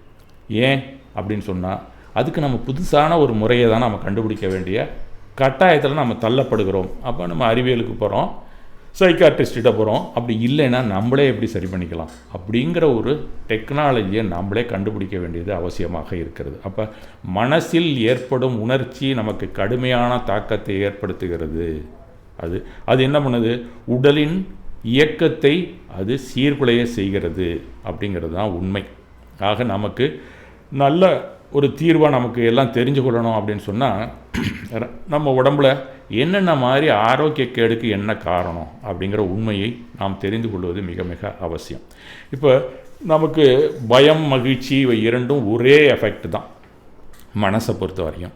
பயம் இருந்தாலும் மகிழ்ச்சி இருந்தாலும் இது ரெண்டுமே காண்ட்ரா இருந்தாலும் மனசை அதை ஒன்றா தான் எடுத்துக்குது பாருங்கள். அப்போ ரெண்டுமே சமமான பாவனை தான். நாம் தான் தனித்தனியாக எடுத்து வச்சுருக்கோம். இரண்டுமே அழுத்தத்தை நமக்கு கொடுக்கக்கூடியது தான். கவலை, துக்கம் இதெல்லாம் ரெண்டுமே ஒன்று தான். கவலைன்னா ஏதோ ஒரு நிகழ்வில் மட்டும் நமக்கு வரக்கூடியது. துக்கம், துயரம்னு அப்படின்னு சொன்னால் நிறையா கவலை ஒன்று சேர்த்துக்கிட்டிங்கன்னா அதுக்கு பேர் துக்கம், துயரம், வேறு ஒன்றும் கிடையாது. அப்போ எல்லாத்தையும் பொதுவாக நாம் துக்கம், துன்பம் அப்படின்னு ஒரே வார்த்தையில் கூட சொல்லிக்கலாம். அதுக்குள்ளே கவலையும் இருக்கும், மன அழுத்தம் இருக்கும், எல்லாமே அதுக்குள்ளே வந்துடும். அந்த மாதிரி நம்ம துயரம் அப்படின்னு சொல்லிட்டா எல்லாம் அதுக்குள்ளே வந்துடும். அந்த மாதிரி உங்களுக்கு கவலை அதிகமாக போச்சுன்னா தொண்டையை அடைக்கும் கண்டிப்பாக. முதல்ல எடுத்தோடனே நமக்கு ரொம்ப வேண்டியவங்க இறந்து போயிட்டாங்கன்னா நமக்கு வார்த்தையே வராது, தொண்டை கட்டிக்கிட்டு அந்த மாதிரி இருக்கும். அப்படின்னா என்ன நடக்குது உள்ள அப்படிங்கிறத நாம் மருத்துவ ரீதியாகவும் தெரிந்து கொள்ள வேண்டியது மிக மிக அவசியம். எல்லா நினைவுகளும், அனுபவமும், அறிதல், புரிதல்கள் ஆன்ம உணர்தலினால் கிடைத்தவை தான். அதனால் அவை உணர்வுகளாக அந்த கணத்திலே பதிவுபட்டிருக்கும். அப்போ மனப்பதிவுகள் எல்லாமே உணர்வு பதிவுகள் தான். இன்னொரு பக்கம் யோசித்து பார்த்தோம்னா ஆன்மா எப்படி உணர்கிறதோ அதை தான் பதிவாக வைக்கிது. அப்போ எல்லா பதிவும் நம்ம தான் வெரைட்டியாக அதுக்கு குரூப் பண்ணி நம்ம என்னென்ன மாதிரி கேட்டகரைஸ் பண்ணி வச்சுருக்கோம். ஆனால் எல்லாமே மனசை பொறுத்த வரைக்கும், ஆன்மாவை பொறுத்த வரைக்கும், மனசை பொறுத்த வரைக்கும் உணர்வு பதிவுகளே. அந்த உணர்வுகள் உள்ளுக்குள்ளே நமக்கு மட்டுமே தெரியும். அந்த மாதிரி இருந்ததுன்னா அதனால் ஒன்றும் பிரச்சனையே இல்லை. உள்ளுக்குள்ளே அந்த உணர்வு அப்படியே இருக்கிற வரைக்கும் நம்ம எந்த பிரச்சனையும் கிடையாது. அது உணர்ச்சியாக மாறினால் ரசாயன மாற்றம் ஏற்பட்டு உடலை தாக்க வந்துவிடும். அப்போ நமக்கு உணர்வாக இருந்ததுன்னா அதை நீங்கள் கிளறினீங்கன்னா அதுக்குள்ளே வச்சுக்கிட்டா ஒன்றும் பிரச்சனை இல்லை. அதுக்கு ஒரு லிமிட்டேஷன் இருக்குது. அது தாண்டி அது இந்த உணர்ச்சி வெளியில் வந்துச்சுன்னா நம்ம உடம்புல நியூரோ டிரான்ஸ்மிட்டரை வந்து தாக்கும் அப்படின்னு தான் சொல்கிறாங்க. அந்த மாதிரி நம்ம நியூரோ டிரான்ஸ்மிட்டரை நம்ம தாக்குச்சுன்னா ரசாயன மாற்றம் வந்துச்சுன்னா உடலை தாக்க வந்துவிடும். ஏன்னா ஃபிசிக்கல் பாடிக்கு மேலே ஃபஸ்ட்டு லேயராக இருக்கிறது அந்த கெமிக்கல் பாடின்னு ஒன்று இருக்குது. அது அறிவியலில் இருக்குது. நீங்கள் பயாலஜி படித்தவங்களுக்கு தெரியும், இல்லை மெடிக்கல் சம்மந்தமாக படித்தீங்கன்னா தெரிந்து கொள்ளலாம், இல்லை யார்ட்டாச்சும் கேட்டிங்கனாலும் உங்களுக்கு சொல்லுவாங்க. அந்த சிறுவர்கள் யார் இருந்தீங்கன்னா, இன்னும் வயசானவங்களுக்கு கூட அது தெரியாது. உடனே அந்த கெமிக்கலை தான் நமக்கு கொடுக்குறாங்க, நமக்கு மருந்தாக நமக்கு கொடுக்குறாங்க அந்த ஃபிசிக்கல் பாடியை சரி பண்ணுறதுக்கு. ஆனால் அப்பயும் சரியாக வரலங்கும்போது தான் எங்கேயோ பின்னாடி ரூட் லெவலில் மனசு தான் சரியில்லைங்கிறத கண்டுபிடிச்சாங்க. ஆக மனுஷனாக இருந்தால் கோபம் வரணும், மகிழ்ச்சி வரணும், துக்கம் வரணும். இதெல்லாம் வரலைனாலும் மனுஷன் இல்லாமல் இதெல்லாம் வரணும், எல்லாருக்கும் வரணும். ஆனால் அது ஒரு அளவுலே இருக்க வேண்டும். அந்த அளவு, அந்த எல்லையை நாம் தெரிந்து கொள்ள வேண்டும். அந்த எல்லையை தாண்டிடுச்சுன்னா அது நேராக கெமிக்கல் பாடியாக இருக்கக்கூடியதை போய் பாதிக்கும் அப்படிங்கிற உண்மையை நாம் தெரிஞ்சுக்கொள்ளோம். ஆனால் அது உணர்ச்சியாக மாற்றும் வரையில் நமக்கு ஆபத்து இல்லை, ஆரோக்கிய கேடும் இல்லை அப்படிங்கிற உண்மையை நாம் தெரிஞ்சுக்கணும். அப்போ பாடிக்கு மேலே இருக்கிறது கெமிக்கல்ஸ், அந்த ஒரு லேயர் நமக்கு இருக்குது. பொதுவாக நமக்கு உள்ளுக்குள்ளே இருக்கக்கூடிய உணர்வு என்ன இருக்குது, அந்த உணர்வை 16 நிலையில் நமக்கு சொல்லப்படுகிறது. அதில் இந்த கடைசி நிலையில் இருந்தீங்கன்னா உணர்ச்சி வெளியில் ரொம்ப வராது, அதனால் பாதிப்பு இருக்காது. அது சஞ்சுவலனை இல்லைங்களா. இப்போ அதே அனந்தானுபந்தியில் இருந்ததுன்னா இந்த கெமிக்கல் பாடியை வந்து டச் பண்ணும். இதுதான் நீங்கள் அதை போய் படிச்சிங்கன்னா பிற்காலத்தில் தெரிஞ்சு கொள்ள வேண்டியது. நீங்கள் அந்த 16 அனந்தானுபந்தியில் இருந்தாலும் அப்பிரத்யாக்கானத்தில் இருந்தாலும் அடுத்த லெவலுக்கு போனீங்கன்னா கூட இந்த 4வதுல இருந்தீங்கன்னா உங்களுக்கு பிரச்சனை கிடையாது. அதனால தான் முனிவர்களுக்கெல்லாம் சஞ்சீவன கஷாயத்தில் தான் இருக்காங்கன்னு சொல்லுவாங்க. அவங்களுக்கெல்லாம் பாடியை அஃபெக்ட் பண்ணுறதில்ல. நாம் எடுத்தளப்புலையே அந்த ஃபஸ்ட்டு லேயரில் தான் இருக்கிறோம். அனந்தான பஞ்சரி கல்வெட்டு மாதிரி இருக்கும் நமக்குள்ளே கோப உணர்ச்சி. இன்றைக்கி வாட்ஸ்அப்பில் வரக்கூடிய எல்லா செய்திகளையும் படித்து பாருங்கள். இப்படி தான் வந்து கொண்டு இருக்கிறது சில பேருக்கு. அவங்கெல்லாம் அதில் தான் இருக்காங்க. அவங்கெல்லாம் ஹார்ட்டு பேஷண்ட்டுன்னு சொல்லிகிட்டு இருக்கவங்களுக்கும் அதே எழுதுகிறாங்க. அவங்கெல்லாம் எப்படி இருக்க போகிறாங்கன்னு தான் தெரியல. அவங்களுக்கு இதை பற்றி அவேர்னஸ் இல்லை அப்படின்னு தான் நம்ம சொல்லணும். அப்போ உணர்வை உணர்ச்சியாக மாற்றினால் கேடுகள் துவங்கிவிடும் அப்படிங்கிற உண்மையை நாம் தெரிந்து கொள்ள வேண்டும். அடுத்து உதாரணமாக, கோவமே பட்டு கொண்டிருக்கும் ஒரு நபருக்கு கல்லீரல், கண், தசைகள், நரம்புகள், நம்ம பாடி ஷேப்பே மாறிடும். முடிவு எடுக்கு திறன் கண்டிப்பாக பலவீனமாக இருக்கும் அப்படின்னு தான் சொல்லப்படுகிறது. சரி, அந்த மாதிரி நமக்கு உள்ளுக்குள்ளே வருது அப்படின்னு சொன்னால், மகிழ்ச்சி கூட உச்சத்தை அடைந்தால் நமக்கு கேடு தான். ஏன்னு சொன்னால், மகிழ்ச்சி உச்சத்தை அடைந்தால் நம்ம என்ன செய்வோம்னா கர்வம் ஆட்டோமேட்டிக்காக நமக்கு வந்துடும். இது ஒரு ஃபார்முலா, அது நமக்கே தெரியாது. அந்த மாதிரி கர்வம் வந்தவங்களாம் என்ன செய்வாங்கன்னா, ஏதாவது ஒரு கொண்டாட்டத்தை வச்சுக்கிட்டே இருப்பாங்க. அடிக்கடி பர்த்டே கொண்டாடுவான். ஒன்று வீட்டில் இருக்கிறவங்களுக்கு தனக்கு இந்த பர்த்டே கொண்டாடுறது எல்லாமே மகிழ்ச்சியின் உச்சத்தில் வந்தது தான். ஒரு காலத்தில் இதெல்லாம் கிடையாது. அந்தளவுக்கு மகிழ்ச்சி இல்லையோ என்னமோ தெரில, இல்லை அதை கொண்டாடினா நம்ம மனசை பாதிக்குன்னு தெரிஞ்சு வச்சுருந்தாங்களா என்னன்னு தெரியலை. அதனால் அந்த பர்த்டே அதுவும் ஊரில் கூட கொண்டாட மாட்டான், ஊராக சுற்ற சொல்லும். அந்த மாதிரியான ஒரு சூழல் இன்றைக்கு கலாச்சாரம் வந்து கொண்டு இருக்கிறது. அந்த ஏரியாலாம் நீங்கள் எல்லாம் கவனமாக இருக்கணும் அப்படிங்கிறது தான் என்னுடைய தனியான ஒரு வேண்டுகோள். நீங்கள் பர்த்டேயே கொண்டாடுங்க, கொண்டாடாமல் இருந்தால் ரொம்ப நல்லது.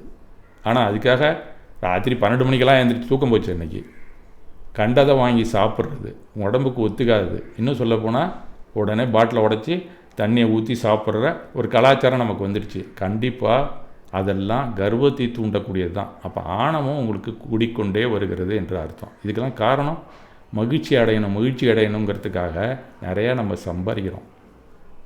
சம்பாதிச்சு பணம் வந்துச்சுன்னா மகிழ்ச்சி வந்துடும்னு ஒரு தவறான கருத்து இருக்குது.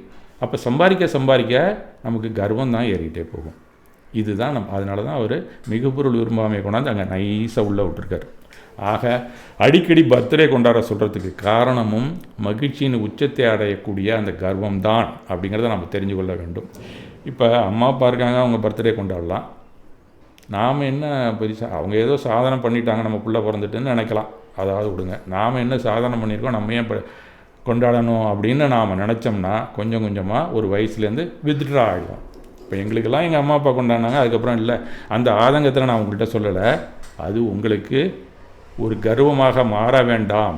உங்களுக்கு மகிழ்ச்சியும் உடலுக்கு கேடு தான் அப்படிங்கிற உண்மையைத்தான் உங்களுக்கு நான் சொல்கிறேன். அதுன்னு சிட்டியில் இருக்கிறவங்களாம் பார்த்தீங்கன்னா ஞாயிற்றுக்கிழமை அது பூரா அன்றைக்கி என்ன ஒன்றுமே செய்யக்கூடாது. ஒன்று தூங்கணும், எங்கேயாவது வெளியில் போகணும், கண்டதை ஆர்டர் பண்ணி சாப்பிடணும், ஒரு வேலையும் வீட்டில் செய்யக்கூடாது. இந்த சோம்பேறித்தனத்தை வரவழைக்கும், கொண்டாட்டத்திற்கு அழைக்கும், மாலுக்கு, சினிமாவுக்கும், பீச்சுக்கும், கண்காட்சிக்கும் போயிட்டுருக்காங்கல்ல, இது எல்லாமே இந்த கலாச்சாரம் பூரா இதெல்லாம் கர்வத்தினால, ஆணவத்தினால வர்றது தான். அவங்க எந்த முடிவு வேணாலும் எடுப்பாங்க. ஆணவம் தலை தூக்குச்சுன்னா அந்த அகங்காரம் எந்த முடிவு வேணாலும் எடுக்கும், எந்த நேரத்தில் வேணாலும். அதனால தான் ஈஸியாக டைவர்ஸ் பண்ணுறாங்கல்ல. அம்மா அப்பாவை பார்த்துக்கிறது இல்லை, என்ன போயா தர்மம் அது நியாயமாகுது அப்படின்னு நினச்சிட்றான். இதுக்கெல்லாம் காரணம் கர்வம் கூட போகிறது தான். ஆக எது மகிழ்ச்சி, எது தடையாக இருக்கோ அதெல்லாம் வேண்டான்னு நினைக்கிறான். மனைவி தடையாக இருந்தால் கூட அவளை வேணான்னு ஒதுக்குறான். அதில் தான் இதெல்லாம் வருது. ஆக நாம் மகிழ்ச்சி கூடுதலுக்கும் செல்ல வேண்டாம் அப்படிங்கிறது தான் என்னுடைய பரிந்துரை. ஆக இது 2000க்கு பின்னாடி வந்த கலாச்சாரம், அதுக்கு முன்னாடி கிடையாது. இப்போ லேட்டஸ்ட்டாக வந்த கலாச்சாரம். அதனால் நாம் அந்த கோபம், துக்கம், பயம், கவலை அப்படிங்கிறது மட்டும் இல்லாமல் மகிழ்ச்சிக்கும் நாம் தனியான கவனம் எடுத்துக்கொள்ள வேண்டும். அதனால் நாம் எப்பயுமே அந்த மகிழ்ச்சியும் கவனமாக கையில் எடுத்து தான் பார்க்கணும் அப்படிங்கிறது தான். கோபம் எப்படி ஒரு அடிக்ஷனோ அந்த மாதிரி மகிழ்ச்சியும் ஒரு அடிக்ஷன் தான். இரண்டுமே மனோலயம்தான். அதிர்வு அதிகமாக போயிட்டு தான் இருக்கும். அது மனோ நாசத்தில் கேட்டகரியில் வரல. மனோ நாசத்துக்கு போனால் தான் உங்களுக்கு அமைதியை கொடுக்கும், அதிர்வை கொடுக்கக்கூடியது தான் எல்லா உணர்ச்சிகளுமே நமக்கு. ஆக மகிழ்ச்சியும் ஒன்று தான், கோபமும் ஒன்று தான். ஆக ரெண்டையும் நாம் சமமாக தான் பார்க்கணும். அதுதான் சமதா பாவனை அப்படின்னு அவர் சொல்லியிருக்கார். அறிவியல் சிம்பிளாக உடலை 3 அடுக்காக கூறுகிறார்கள். இப்போ நாம் உடம்புல ஒரு கோளாறுனா அதுக்கு மேலே இருக்கக்கூடியது கெமிக்கல் பாடி அப்படிங்கிறத நாம் தெரிந்து கொண்டோம். அதுக்கு இப்போ ஒரு ஆக்சிடெண்ட் ஆகிடுச்சு, ஃபிசிக்கல் பாடியில் பிரச்சனை வருதுன்னா கெமிக்கல் பாடி சீர்குலையும், மீண்டுமே கெமிக்கல் பாடியை சரியாயிடுச்சுன்னா அந்த ஃபிசிக்கல் பாடி சரியாயிடும். உதாரணமாக ஒரு புண்ணு வந்தது ஆற மாட்டேங்குது, இல்லை எனக்கு சுகர் இருக்குது அப்படின்னு சொன்னால் அந்த சுகர் ஒரு ரசாயனம் தானே. அப்போ அந்த ரசாயனத்தில் சீர்கேடு உங்களுக்கு இருக்குது, அதனால் அது பர்மனெண்ட்டாக டயாபெட்டிஸாக உட்காந்துக்குது. அப்போ அந்த டயாபெட்டிஸை சரி பண்ணணும் அப்படிங்கும்போது என்ன காரணம் உங்களுக்கு உள்ளுக்குள்ளே நடக்குதுன்னா, அதுக்கு அடுத்த இன்னொரு நெருக்கமான ஒரு உடல் இருக்கிறது அப்படின்னு அந்த சயின்ஸில் சொல்கிறாங்க. அது ஹார்மோன்ஸ். அதுக்கப்புறம் கண்டுபிடித்தாங்க. அந்த கெமிக்கலே ரெண்டாக அப்படி ஸ்லைட்டாக பிரிச்சுருக்கிறாங்க. அதில் அந்த ஹார்மோன்ஸ் அப்படிங்கிற பாடி தான். இப்போ 3 பாடி இருக்குது நமக்கு தெரியாமையே. புற உடலில் 3 விஷயம் இருக்குது உள்ளுக்குள்ளே. இந்த ஹார்மோன்ஸ், கெமிக்கல், ஃபிசிக்கல், இந்த 3மே சீர்குலையறதுக்கு காரணம் அத்தாரிட்டி யாருன்னு பார்த்தா மனசு தான். இதை நாம் மிக மிக கவனமாக தெரிந்து கொள்ள வேண்டும். இப்போ அப்போ அதெல்லாம் நீங்கள் படிச்சிருப்பீங்க. ஹார்மோன்ஸு எங்கெங்கே இந்த நாளமில்லா சுரப்பிகள்லாம் படிச்சிருப்பீங்க. ஹைப்போதாலமஸ், பிட்யூட்டரி, பீனியல், இந்த மாதிரி சொல்கிறோம்ல. தைராய்டு, பேராதைராய்டு இருக்குது. அப்புறம் அட்ரினல், இந்த கிட்னிகிட்ட இருக்குது, எல்லாமே படிச்சிருப்பீங்க. பேங்க்ரியாஸ் இருக்குது, ஓவரீஸில் டெஸ்டிஸ், எல்லாத்துலேயுமே இருக்குது, நம்மெல்லாம் படிச்சிருப்போம். அது இல்லாமல் ஏகப்பட்ட ஹார்மோன்ஸ் உடம்புல இருக்க 50க்கும் மேற்பட்ட 50 இது வரைக்கும் நினைக்கிறேன் நான் படித்த வரைக்கும். அதுக்கப்புறம் இது வந்திருக்கா என்னென்னு தெரியல. அதில் இந்த டோப்போமைன், செரோட்டோனின், என்டார்ஃபின்ஸ், ஆக்சிடோசின் அப்படின்னு ஒரு 4 இருக்குது. இது எல்லாமே நியூரோ டிரான்ஸ்மிட்டரை தான் போய் சரி பண்ணும், தாக்கும், ரெண்டுமே செய்யும். இது ஹாப்பி கெமிக்கல்ஸ்னு பேர். இது 4மே இது எப்போ பார்த்தாலும் நம்மளை சீர்குலைக்கிறதுக்கும் இருக்கும், சந்தோஷமாக வைக்கிறதுக்கும் இருக்கும். அதுக்கு பேர் ஹாப்பி கெமிக்கல்ஸ் தான். இதை நம்ம மிக மிக கவனமாக கையாள வேணும். அந்த 4மே எப்படி சுரக்குது, கூட வருது, குறைச்சி வருது, இதெல்லாம் அதுக்குன்னு இந்த எண்டோக்ரனாலஜிஸ்ட் அப்படின்னு ஒரு பிரிவு இருக்குது. அவங்க தான் அதெல்லாம் சரி பார்த்து நமக்கு கொடுக்குறாங்க, அந்த ட்ரீட்மெண்ட்டை சரி பண்ணுறாங்க. ஆனால் அந்த மாதிரி ட்ரீட்மெண்ட்டில் மனசு சரியாக போகாது, உங்களுக்கு இருக்க சிம்டம்ஸ் தான் சரியாக போகும். மனசை நீங்கள் தான் சரி பண்ணணும். மனசை சரி பண்ணிட்டா அந்த எண்டோக்ரனாலஜியில் என்ன மருந்து கொடுத்துருவாங்களோ அன்னையிலேருந்து நிறுத்திடலாம் நீங்கள். இதுதான் நம்ம தெரிஞ்சு கொள்ள வேண்டிய உண்மை. இது எல்லாத்தையும் சரியாக வழி நடத்தணும் அப்படின்னு சொன்னால் அது மைண்டை தான் நீங்கள் சரி பண்ணணும். அதுதான் டெசிஷன் மேக்கர். எது உடம்பில் வியாதி வராமல் இருக்கிறதுக்கும் அதுதான் டெசிஷன் எடுக்கணும் உங்களுக்கு. அப்போ அந்த டெசிஷனை எடுக்க வேண்டியது யார்? நம்ம தான் எடுக்கணும். ஆக மனசு இயங்கும்போது நேரடியாக ஹார்மோன்ஸை தொடும், அதை சீர்குலைக்கும். அதற்கு அடுத்தபடியாக கெமிக்கலை தொடும். அதுக்கப்புறம் அது பாடிக்கு சேரும். அதனுடைய ஆக்ஷனோ ரியாக்ஷனோ அப்படி தான் வரிசையாக கொண்டு இருக்கிறது. இப்போ நம்ம ஒரு பாம்பை பார்க்குறோம், மனசுக்குள்ளே என்ன வரும்? ஒரு பயம் வரும். அந்த பயம் வந்ததுன்னா என்ன செய்யும்? உடனே அந்த 5வது சுரப்பி அது என்ன அட்ரினலை போய் அமுக்கும். அட்ரினல் அமுக்குச்சுன்னா அது ரத்தத்தில் போய் கலக்கும். அந்த ரத்த அழுத்தம் அதிகமாகும், பிபி இன்க்ரீஸ் ஆகும். அது உடனே புற உடலை வேகமாக இயங்க செய்யும். ஏன் வேகமாக இயங்க செய்யணும்? பாம்பு கடிச்சுன்னா நமக்கு கோளாறு தானே, அதுக்காக தான் அது வருது. ஆக நமக்கு ஒரு உணர்ச்சி வருதுன்னா நமக்கு கெடுதலுக்காக மட்டும் வரலை, கெடுதலுக்காக வர்றதா நம்ம தான் மாற்றிக்கிறோம். எல்லா உணர்ச்சியுமே நல்லதுக்கு தான் நமக்கு வருது. இந்த உடல் அமைப்பு மைண்டை நீங்கள் சரியாக வச்சுருந்தீங்கன்னா இந்த பாம்பை பார்க்கும்போது அந்த பயங்கிற அந்த உணர்ச்சி உங்களுக்கு தூண்டப்படலைன்னா பாம்பு கடிக்கிற வரைக்கும் அங்கேயே நிற்பீங்க லூசு மாதிரி. அப்போ நீங்கள் அங்கேருந்து தப்பிச்சு ஓடணுங்கிறதுக்கு தான் அந்த பயங்கிற உணர்ச்சியே உங்களுக்கு இயல்பாகவே நமக்கு வழங்கப்பட்டிருக்கிறது. ஆனால் கண்டபடி பழைய நினைவுகளில் இருக்கக்கூடியதை எடுத்து வச்சுக்கிட்டு நம்ம பயப்படுறோம் பார்த்தீங்களா, திங்கிங்கில், அதுதான் தவறு. அப்போ தான் கோளாறு.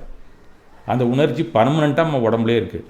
அந்த நேரத்துக்கு அது உங்களை பிபியாக இன்க்ரீஸ் பண்ணி உங்களை ஓட வைக்கிறதுக்கு தான். ஆனால் அதே பயத்தை எப்போ பார்த்தாலும் நம்ம அசைப்போட்டு வச்சுட்டு இருந்தால் அதுக்குள்ளே மாத்திரையாக நம்ம சாப்பிட்றது மாதிரி ஆகிடுது. பிபிக்காக நம்ம சாப்பிட்டு கொண்டே இருக்கிறோம். ஆக எல்லா உணர்ச்சிகளுமே தேவையான நேரத்தில் நம்ம வரும், அதை சரியாக பயன்படுத்த நாம் தெரிந்து கொள்ள வேண்டும் அப்படிங்கிறது தான். அதை சீரமைத்தல், மனதை சீரமைத்தல், அதுதான். அப்போ கம்ப்ளீட்டாக நமக்கு எந்த உணர்ச்சியுமே வரக்கூடாதுன்னு நிறுத்திட்டா நம்ம வாழவே முடியாது, எந்த ஒரு ஆபத்துலேருந்து தப்பிக்க முடியாது, நாம் ஒரு சந்தோஷமாகவும் இருக்கவே முடியாது. இது எல்லாமே உள்ளுக்குள்ளே மைண்டிலேருந்து வரக்கூடியது தான். ஆக அந்த பய உணர்ச்சி மிக மிக நமக்கு அவசியம். அந்த நேரத்தில் என்ன வரும்? படபடன்னு இருக்கும். அப்போ ஓடுறதுனா ஓடிடலாம், இல்லை மாறாக ஏதாவது செஞ்சால் சொல்லப்போனால் யாருக்கும் ரொம்ப தைரியமாக இருந்தால் பூச்சி எடுத்து அடித்து அதை காலி பண்ணிவிடுவான். இது எல்லாமே அட்ரினல் சுரக்கிறதுனால தான் உனக்கு வருது. அப்போ அட்ரினல் சுரக்கிறது நல்லதா இல்லையா அப்படின்னு நம்ம புரிஞ்சு கொள்ளணும். அதே சமயத்தில் பிபி மாத்திரையும் அட்ரினல் சுரக்கிறதுனால தான் வருது. அப்போ மனசை நாம் சரியாக பயன்படுத்தவில்லை அப்படிங்கிறது தான் கீ டு ஹெல்த் அப்படின்னு மகாத்மா காந்தியே ஒரு நூல் எழுதியிருக்காரு. அதை படித்து பார்த்தீங்கன்னா தெரியும். ஆரோக்கியத்தின் திறவுகோல்னு தமிழில் கூட அந்த நூல் வந்திருக்கு. புக் ஃபேர் வந்துன்னா அதை வாங்கி படித்து பாருங்கள். எதுக்காக நான் அதை சொல்கிறேன்னா, காந்தியோட பிபி எவ்வளோ தெரியுமா? எப்போவுமே 180 220. இது ஒரு ஆச்சரியமான விஷயம். கடைசி வரைக்கும் அவரை சுட்டு தான் அவர் செத்தார். இந்த பிபினால் அவர் சாகலை. அப்போ அவ்வளோ பிபி இருந்தும் அவர் எப்படி இருந்தார்? அதை உணர்ச்சி படலத்துக்கு கொண்டு வரல, ஹார்மோன்ஸ் ஏரியாவுக்கு கொண்டு வரல, கெமிக்கல்ஸ் ஏரியாவுக்கு கொண்டு வரல, பாடியை அஃபெக்ட் பண்ணல. அப்போ அவருடைய பிபி எப்பயும் 180 220 தான் இருந்திருக்கு. அதை மனசையே சரி பண்ணிட்டு இருந்திருக்காரு அவர். இந்த டெக்னிக் அவருக்கு தெரிஞ்சதுனால தான் கடைசி வரைக்கும் 180 220 இருந்த ஒரு ஞானி தான் மகாத்மா காந்தி. நம்ம காலத்தில் வாழ்ந்தவர் அப்படிங்கிற உண்மையை நாம் தெரிந்து கொள்ள வேண்டும். ஆக தினசரி நம்மளுடைய நடவடிக்கையிலிருந்து மனதில் ஒரு உணர்ச்சியை உருவாக்குகிறது. அது ஹார்மோன் சுரப்பியை தூண்டுகிறது. அந்த ஹார்மோன் என்ன செய்கிறது? ரசாயன உடம்பை கொலாப்ஸ் பண்ணுது. அது புற உடலில் வெளிப்படுத்துகிறது. ஆக நம்ம மனசை சரி பண்ண வேண்டியது மிக மிக அவசியம். ஆனால் சீரான மனநிலையில் இருக்கணும். சீரான மனநிலையில் இல்லைனாலும் குறைச்சலாக சுரக்காமல் போயிடும். அதுவும் டேஞ்சர் நமக்கு. பாருங்கள், எல்லாத்துக்குமே ஒரு ரேஞ்ச் இருக்குது. இந்த பக்கத்துக்கும் அந்த பக்கத்துக்கும் நடுப்புற எப்படி நதி ஓடுதோ அப்போ தான் அது பிரவாகமாக ஓடிக்கொண்டு இருக்கும். அதில் நம்மளுடைய ஹார்மோன்ஸும் கரெக்டாக சுரந்துக்கிட்டு இருக்கணும், கெமிக்கல்ஸும் கரெக்டாக இருக்கணும், நியூரோ டிரான்ஸ்மிட்டரில் பாடி கரெக்டாக இருக்கும். இந்த டெக்னிக்கை தெரிஞ்சுக்கிறதுக்கு மனசை சரி பண்ணணும் அப்படிங்கிறது தான் முக்கியமான கருத்தாக இன்றைய அறிவியலார் நமக்கு எடுத்துரைக்கிறார்கள். மணி என்னாச்சு? 4. இன்னும் ஒரு 1/2 hour எடுத்துக்கலாமா சார்? சரிங்க சார். சரி.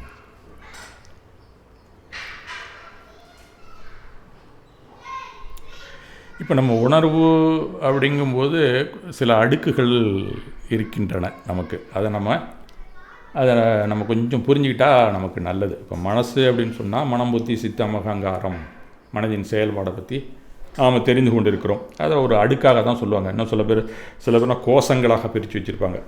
இது அன்னமய கோஷம், பிராணமய கோஷம் அப்படின்லாம் படிக்கலாம். நீங்கள் அதெல்லாம் தத்துவத்தை படிச்சிங்கன்னா அப்புறம் கடைசியில் விஞ்ஞானமய கோஷம், ஆனந்தமய கோஷத்தில் கொண்டாந்து முடிப்பான். 5 கோஷம், 5 போர்வையாக இருக்காது, 5 அடுக்கு அப்படின்னு சொல்லப்படுவோம். மனம், சித்தம், புத்தி, அகங்காரம் கூட ஒரு அடுக்கு தான். அதுக்குள்ளே தான் நமக்கு எல்லா ப்ராசஸும் நடந்து கொண்டு இருக்குது. அது ஒரு டைப் ஆஃப். அது மாதிரி பல விஷயங்கள் இருக்குது. அதை சிக்மன் ஃப்ராய்டுகிட்ட போயிட்டிங்கன்னா அவர் ஒரு டெக்னிக்காக அதை சொல்லுவார். அது கான்ஷியஸ், ப்ரீ கான்ஷியஸ், அன்கான்ஷியஸ் அப்படின்னு மாதிரி சொல்லுவார் சிக்மன் ஃப்ராய்டு. அது மட்டும் அவர் யாருன்னு கேட்டிங்கன்னா ஆஸ்திரேலியாவில் நியூராலஜிஸ்டாக இருந்தவர். அதன் பிறகு அவர் சைக்கோ அனாலிசிஸ் அப்படிங்கிற ஒரு டிபார்ட்மெண்ட்டை அவர் தான் உருவாக்குனது. அவர் தான் அதை கண்டுபிடிச்சார். சைக் அப்படிங்கிற வார்த்தையை அந்த காரணத்துக்கு தான் அவர் கொடுத்துருக்காருன்னு தான் நம்ம சொல்லணும். அவர் எடுத்தோடனே கான்ஷியஸ், ப்ரீ கான்ஷியஸ், அன்கான்ஷியஸுக்கு வரல, வேறு ஒரு விஷயத்தை முதல்ல கண்டுபிடிச்சார். ஈகோ, சூப்பர் ஈகோ அப்படிங்கிற விஷயத்தை தான் அவர் கண்டுபிடிச்சார். நம்முடைய ஆளுமை, குணம் அப்படின்னு சொல்கிறோம்ல, பர்சனாலிட்டி அண்ட் கேரக்டர் அப்படின்னு சொல்லுவான். அந்த இயக்க வகைகளை தான் முதல்ல கண்டுபிடிக்கிறாரு. அந்த இயக்க வகைகளை எப்படி நாம் சரி செய்து கொள்ள வேண்டும் அப்படிங்கிறத நம்ம முன்னாடியே பார்த்துட்டோம். அது எங்கே வந்ததுன்னா குணமாறுகையில் அந்த ட்ரீட்மெண்ட் பூரா அதில் ஓடி போச்சு. அதை நான் அப்போ சொல்லலை உங்கள்கிட்ட. ஈகோ சூப்பர் ஈகோக்காக உள்ளதுன்னு. அது முடிஞ்சு போச்சு. வேணால் நீங்கள் அதை கேட்டால் அந்த சூப்பர் ஈகோனா என்ன, ஈகோனா என்னங்கிறத நீங்கள் தெரிஞ்சுக்கலாம். அதை வேறு தமிழ் மொழியிலே நான் உங்களுக்கு எடுத்து சொல்லியிருப்பேன். அவ்வளோதான். இன்னும் நீங்கள் ஈகோ சூப்பர் ஈகோவை தெரிஞ்சுக்கணும்னா ஈகோக்கு தான் கிளாஷ். என்றைக்கும் ஈகோவுக்கு தான் கிளாஷ். 2 ஈகோ. வெறும் ஈகோவை காட்டுற ஒரு அணி இருக்குது. மேலே முலாம் பூசிக்கிட்டு இருக்கக்கூடிய சூப்பர் ஈகோ அணியும் இன்றைக்கி இருக்குது. அதுதான் இன்றைக்கி கிளாஷ் நடந்துகிட்ருக்குது. 2மே ஈகோ தான். ஒன்றுக்கு சூப்பர் ஈகோ இருக்குது, அது காமிச்சிக்க மாட்டேது ஈகோ. அவ்வளோதான். புரிஞ்சிகிட்டு இருப்பீங்கன்னு நினைக்கிறேன். இதுக்கு மேலே அடுத்தது கான்ஷியஸ், சப்கான்ஷியஸ், அன்கான்ஷியஸ். இந்த மன உணர்வில் இந்த தாட் ப்ராசஸ், சிந்தனை இயக்கத்தை பற்றி சொல்லியிருக்கிறார் அவர். சப்கான்ஷியஸ்னு சொல்லலாம், ப்ரீ கான்ஷியஸ் சொல்லலாம். சில பேர் சப்கான்ஷியஸ்லேயே ப்ரீ கான்ஷியஸ் 2ஐயும் சேர்த்து சப்கான்ஷியஸ்னு சொல்லக்கூடிய ஒரு மரபும் வந்திருக்கிறது. ஆக நாம் இதன்படியும் இன்றைக்கி நாம் பார்க்க போகிறது கிட்டத்தட்ட அவருடைய அடிச்சுவடையும் நாம் சேர்த்து தான் அந்த பக்கமும் கொஞ்சம் பயணிச்சுட்டு இந்த பக்கம் தத்துவத்துக்கு நாம் வரக்கூறுகிறோம். இது என்ன அப்படின்னு சொன்னால் அவேர்னஸுக்கு தான் அவர் இந்த 3 விஷயங்களை சொல்கிறார். நமக்கு மனசில் விழிப்புணர்வு தேவை. எதுக்கு தேவை? இப்போ நம்ம நேரம் பார்த்ததெல்லாம் விழிப்பு இல்லாமல் செய்யக்கூடிய செயல்கள். விழிப்பு வந்துருச்சுன்னா அந்த தவறுகளாக நம்ம செய்ய மாட்டோம். அதுதான் அறியாமை. அந்த ஏரியாவுக்குள்ளே நம்ம போகிறோம்னு சொன்னால் நாம் இந்த கான்ஷியஸ்னால் என்னன்னு தெரிஞ்சுக்கணும். சப்கான்ஷியஸோ இல்லை ப்ரீகான்ஷியஸோ அன்கான்ஷியஸோ இந்த ஏரியாவுக்குள்ளே அவர் சொல்லிட்டு போயிட்டார். இதை நம்ம தத்துவத்தில் நாம் படிச்சுட்டு இருக்கோம். அதுக்கு வேறு பேர் சொல்லி கொண்டு இருக்கிறோம். இது எல்லாத்தையும் படித்து நம்ம குழப்பிக்கிட்டாமல் இருந்தால் எனக்கு 65-70 வயசு ஆகிடுது அப்படின்னு நான் முணுமுத்துட்ருக்கேன். அதனால் ஒரு புது வழியை இடையிலே நாம் தெரிந்து கொள்வது மிக மிக அவசியம். ரொம்ப சீக்கிரமாக அது ஒரு ஷார்ட்கட் அப்படின்னு சொல்லலாம். அது சுற்றி சுற்றி போகாமல் நேராக எப்படி போகிறது அப்படிங்கிற நேர் வழின்னு பஸ்ஸில் போட்டுருவோம்ல, அந்த மாதிரி ஒரு ரூட்டு புதுசாக கண்டுபிடிச்சி சில பேர் கொடுக்குறாங்க. அதை கடைபிடிக்கும்போது எனக்கு பொருத்தமாக இருந்தது. அந்த அடிப்படையில் தான் நான் இப்போ உங்களுக்கு அந்த கிளாஸை நடத்திட்டுருக்கேன். அதனால இந்த பீடிகை எல்லாமே கடைசியில் அது ஒரு புரிதல் என்ன அப்படிங்கிற சொல்லக்கூடிய தருணத்தில் நீங்கள் புரிந்து கொள்ளலாம். ஆனால் இதெல்லாம் சொன்னால் தான் அதில் நம்பிக்கையே வரும்.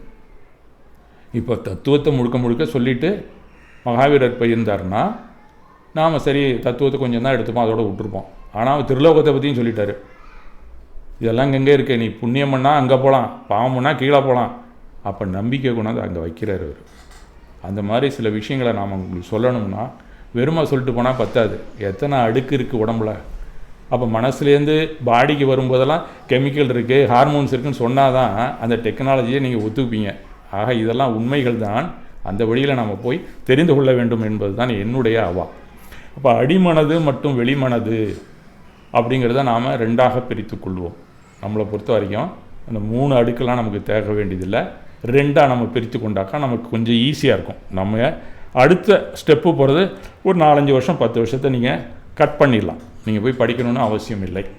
அப்போ அடிமனது அப்படின்னு சொன்னால் சப்கான்ஷியஸ்னு வேணால் நீங்கள் வச்சிங்க. ஆனால் நான் சொல்லும்போது அடிமனது தான் சொல்லுவேன். ஏன்னா நீங்கள் அன்கான்ஷியஸ் வேறு இருக்குன்னு அந்த ஏரியாவுக்குள்ளே போகக்கூடாது. அதனால் நான் சொல்கிறது அடிமனதுங்கிறது தனியான ஒரு இலக்கணத்தில் நான் சொல்லிக்கிட்டே வருவேன். அது நம்முடைய இயல்பு. அடிமனதுங்கிறது நம்முடைய இயல்பு, பர்சனாலிட்டி சம்மந்தப்பட்டது. பிறக்கும் போதே நாம் சில இயல்புகளோடு பிறந்துள்ளோம். கொஞ்ச நாள்லேயே ஒரு ஆளுமை உருவாகும்னு நீங்கள் படிச்சிருப்பீங்க எல்லோரும். அந்த பர்சனாலிட்டி அப்படின்னு சொல்லுவோம். இந்த பர்சனாலிட்டி அப்படியே இருக்காது, கொஞ்சம் கொஞ்சம் மாறும். நாம் எந்தளவுக்கு புரிதல் வர்றோமோ, புரிதல் தவறான புரிதல் இருந்தாலும் மாறும், சரியான புரிதல் இருந்தாலும் மாறும். ஆனால் நமக்கு தேவை சரியான புரிதல் அப்படிங்கிறத நமக்கு பகவான் சொல்லியிருக்காரு. ஆக நாம் 2 பக்கத்துலேயும் நாம் புரிந்து கொள்ள வேண்டியது சப்கான்ஷியஸ் என்ன அப்படிங்கிற ஏரியாவில் தான் நாம் சரி பண்ண வேண்டிய ஒரு முக்கியமான விஷயம் நமக்கு அடங்கி இருக்கிறது அப்படிங்கிறத நாம் தெரிந்து கொள்ள வேண்டும். அப்போ நமக்கு அடிமனதை பற்றி கொஞ்சம் நல்லா தெரிஞ்சுக்கிட்டால் நல்லது. புறமனது ரொம்ப சுலபமாக நம்ம தெரிஞ்சுக்கலாம். அதில் ஒன்றும் கஷ்டம் இல்லை. நமக்கு எல்லாருக்குமே தெரியக்கூடிய ஒரு ஏரியாவில் இருக்கக்கூடியது. ஈஸியாக நம்ம ஐடென்டிஃபை பண்ணிடலாம். அந்த அடிமனதை கண்டுபிடிக்கிறது தான் கொஞ்சம் கஷ்டமான விஷயமாக இருக்கிறது. ஆக பர்சனாலிட்டி அண்ட் கேரக்டர் அப்படிங்கிற ஏரியாவுக்கு நாம் அடிமனது அப்படின்னு கொடுத்துருக்கோம். அதுக்குள்ளே என்ன இருக்குது? செய்திகள் தான் இருக்கும். அதுக்குள்ளே என்ன இருக்கும்? செய்திகள் தான் இருக்கும். நாம் தெரிந்து கொண்ட எத்தனையோ நபர்கள், உறவினர்கள், அவங்களுடைய இமேஜ் எல்லாம் பதிவாகிருக்கும். ரீல் மாதிரி பதிவு செய்திருக்கும். இவையெல்லாம் நினைவு குறிப்புகள் தான், மெமரிஸ் அப்படின்னு பார்த்தோம்ல. அதெல்லாம் அடிமனதுங்கிற ஏரியாவில் தான் வைத்திருக்கிறது. இவற்றை நாம் நம்முடைய நினைவு தொகுப்பு அப்படின்னு கூட சொல்லிக்கலாம். நம்முடைய இயல்புகள் வேறு, நாம் சேகரித்து வைத்திருக்கும் செய்திகள் வேறு அப்படிங்கிற உண்மையை நாம் தெரிஞ்சு கொள்ளணும். அடிமனசில் இருந்தாலும் இது 2க்கும் தனித்தனியாக வெவ்வேறு இடம் இருக்குது. நம்முடைய நினைவு தொகுப்புகளுக்கும் நமது அடிமனத்துக்கும் இந்த நம்ம சொல்லக்கூடிய அடிமனத்துக்கும் சம்பந்தம் இல்லை. அப்படி நம்ம வச்சுக்கிட்டால் தான் இந்த அடிமனதை நம்ம நல்லாகவே தெரிந்து கொள்ளலாம். அப்போ அந்த அடிமனசு அந்த பின்னாடி இருக்கக்கூடிய இயல்போட தொடர்பு இருக்கிறது இல்லை பெரும்பாலும். அது என்னன்னே தெரியாது. திடீர்னு நம்ம ஒரு ஆக்ஷனில் இறங்கிடுவோம், அது உள்ளேருந்து வந்திருக்கும். அதனால் நம்ம முன்னாடியே அதை அவேர்னஸில் கண்டுபிடிக்க முடியாமையே திணறி கொண்டு இருக்கிறோம். அதனால் அந்த ஏரியாவுக்கும் இந்த அடிமனத்துக்கும் சம்பந்தம் இல்லைங்கிறத நம்ம தெரிஞ்சுக்கணும். இயல்புக்கும் நம்ம அடிமனசு நம்ம சொல்கிறதுக்கும் எப்பயுமே சம்மந்தம் இல்லை. ஏன்னா நம்மளுடைய அவேர்னஸில் அது வரவே இல்லை. உள்ளே இருக்கக்கூடிய ஆளுமை எப்படி இருக்குன்னு நமக்கே தெரியல. அந்த இயல்புகளை நாம் ரொம்ப சரி பண்ணுறணும் அப்படின்னு நினைக்கிறது எப்போ அப்படின்னு சொன்னால், வெளியில் நாம் என்ன அனுபவிக்கிறோமோ நமக்கு என்ன மாதிரி சிந்தனைகள் வருகிறதோ, எந்த உணர்ச்சிகள் நமக்கு வருதோ அதை வச்சு உள்ளே என்ன இருக்குன்னு நம்ம தெரிஞ்சுக்கலாம். இப்படி தான் பின்னாடி போய் தான் நம்ம உள்ளுக்குள்ளே என்ன இருக்குன்னு கண்டுபிடிக்க வேண்டிய ஒரு கட்டாயத்தில் நாம் வாழ்ந்து கொண்டு இருக்கிறோம். அதனால் நம்முடைய அனுபவங்களுக்கெல்லாம் நமது அடிமனது தான் காரணம், நம்முடைய இயல்பு தான் காரணமாக அமைந்துள்ளது. நடைமுறையில் நமக்கு தெரிந்தது நம்மளுடைய வெளிமனது தான், கான்ஷியஸ் அப்படிங்கிற ஏரியா தான் நமக்கு தெரிகிறது. ஆக நாம் உணர்வதும் செயல்படுவதும் இந்த வெளிமனதினால தான். நாம் வெளிமனதை கொண்டு எவற்றையெல்லாம் அறிய முடியுமோ அவற்றை மட்டுமே நமக்கு தெரிந்தவையாக இருக்கும். ஆக வெளிமனதின் எல்லைக்குள் அடிமனது வருவதில்லை, ஒரு டிமார்கேஷன் அங்கே இருக்கிறது. ஆகவே நம்முடைய அடிமனதை பற்றி நேரடியாக நமக்கு எதுவும் தெரிந்து கொள்ள வாய்ப்பில்லை. அந்த அடிமனதின் செயல்பாடுகளை மட்டும் நாம் ஓரளவு ஊகித்து அறிந்து கொள்கிறோம். அந்த ஊகத்தை வச்சு தான் உள்ளுக்குள்ளே என்ன நமக்கு நல்ல உணர்வு இருக்கா கெட்ட உணர்வு இருக்கா அப்படின்னு நம்ம தெரிஞ்சுக்கலாம். கண்ணுக்கு தெரியும் புகையை கொண்டு கண்ணுக்கு தெரியாத நெருப்பை நாம் ஊகித்து கொள்கிறோம் அல்லையா? அந்த மாதிரி வெளிமனதில் அனுபவங்களை கொண்டு தான் அடிமனதின் தன்மையை நாம் ஒருவாறு ஊகித்து கொள்ளலாம், ஊகித்து கொண்டிருக்கிறோம். இதுதான் உண்மை. அதனால் நமக்கு கோபமோ பயமோ வெளிப்படுகிறது அப்படின்னா கோபம் இயல்புட நமக்கு உள்ளே இருக்குன்னு அர்த்தம். நம்முடைய அடிமனதில் இருப்பதை ஊகித்து கொள்ளலாம். கோபத்துக்கு காரணமான நமது இயல்பை அடிமனது என்று குறிப்பிட்டோம். அது நீங்கள் அந்த பக்கம் பார்த்தீங்கன்னா குரோதமும் கோபமும் ஒன்று தான். அது இயல்பில் உள்ளுக்குள்ளே உணர்வாக இருக்கிறது. அப்போ வெளியில் வர்றதுக்கு கோபம்னு நான் சொல்கிறோம்ல, இலக்கியத்தை எடுத்துக்கிட்டிங்கன்னா கோபங்கிற வார்த்தை இருக்காது. கதம், சீற்றம், சினம், வெகுளி இப்படி தான் குறிப்பிட்டிருப்பாங்க. ஏன் கோபம்னு குறிப்பிடல? ஏன்னா உள்ளே இருக்குது. ஆனால் இந்த உணர்ச்சியாக வெளியில் வரக்கூடாதுங்கிறாங்க தான் இலக்கியத்தில் சொல்கிறாங்க. அந்த கோபம் இருப்பில் இருந்தால் பிரச்சனையே இல்லை. அந்த குரோதத்தை நீ வெளியில் கொண்டு வர, எப்படி கதமாக கொண்டு வர, சீற்றமாக கொண்டு வர, சினமாக கொண்டு வர, வெகுளியாக கொண்டு வர, இதுதான் இலக்கியத்தில் குறிப்புகள் இருக்கின்றன. அப்போ இந்த நீங்கள் இலக்கியத்தை படித்தா தான் இது ரெண்டுக்குள்ள வித்தியாசமே நமக்கு தெரியுது. ஆக கோபங்கிற உணர்வு உள்ள சும்மா படம் எடுக்காமல் சும்மா தான் இருக்குது. அது வெளியில் வரும்போது தான் சினமாக வருகிறது, வெகுளியாக வருகிறது, சீற்றமாக நம்மை தாக்குகிறது.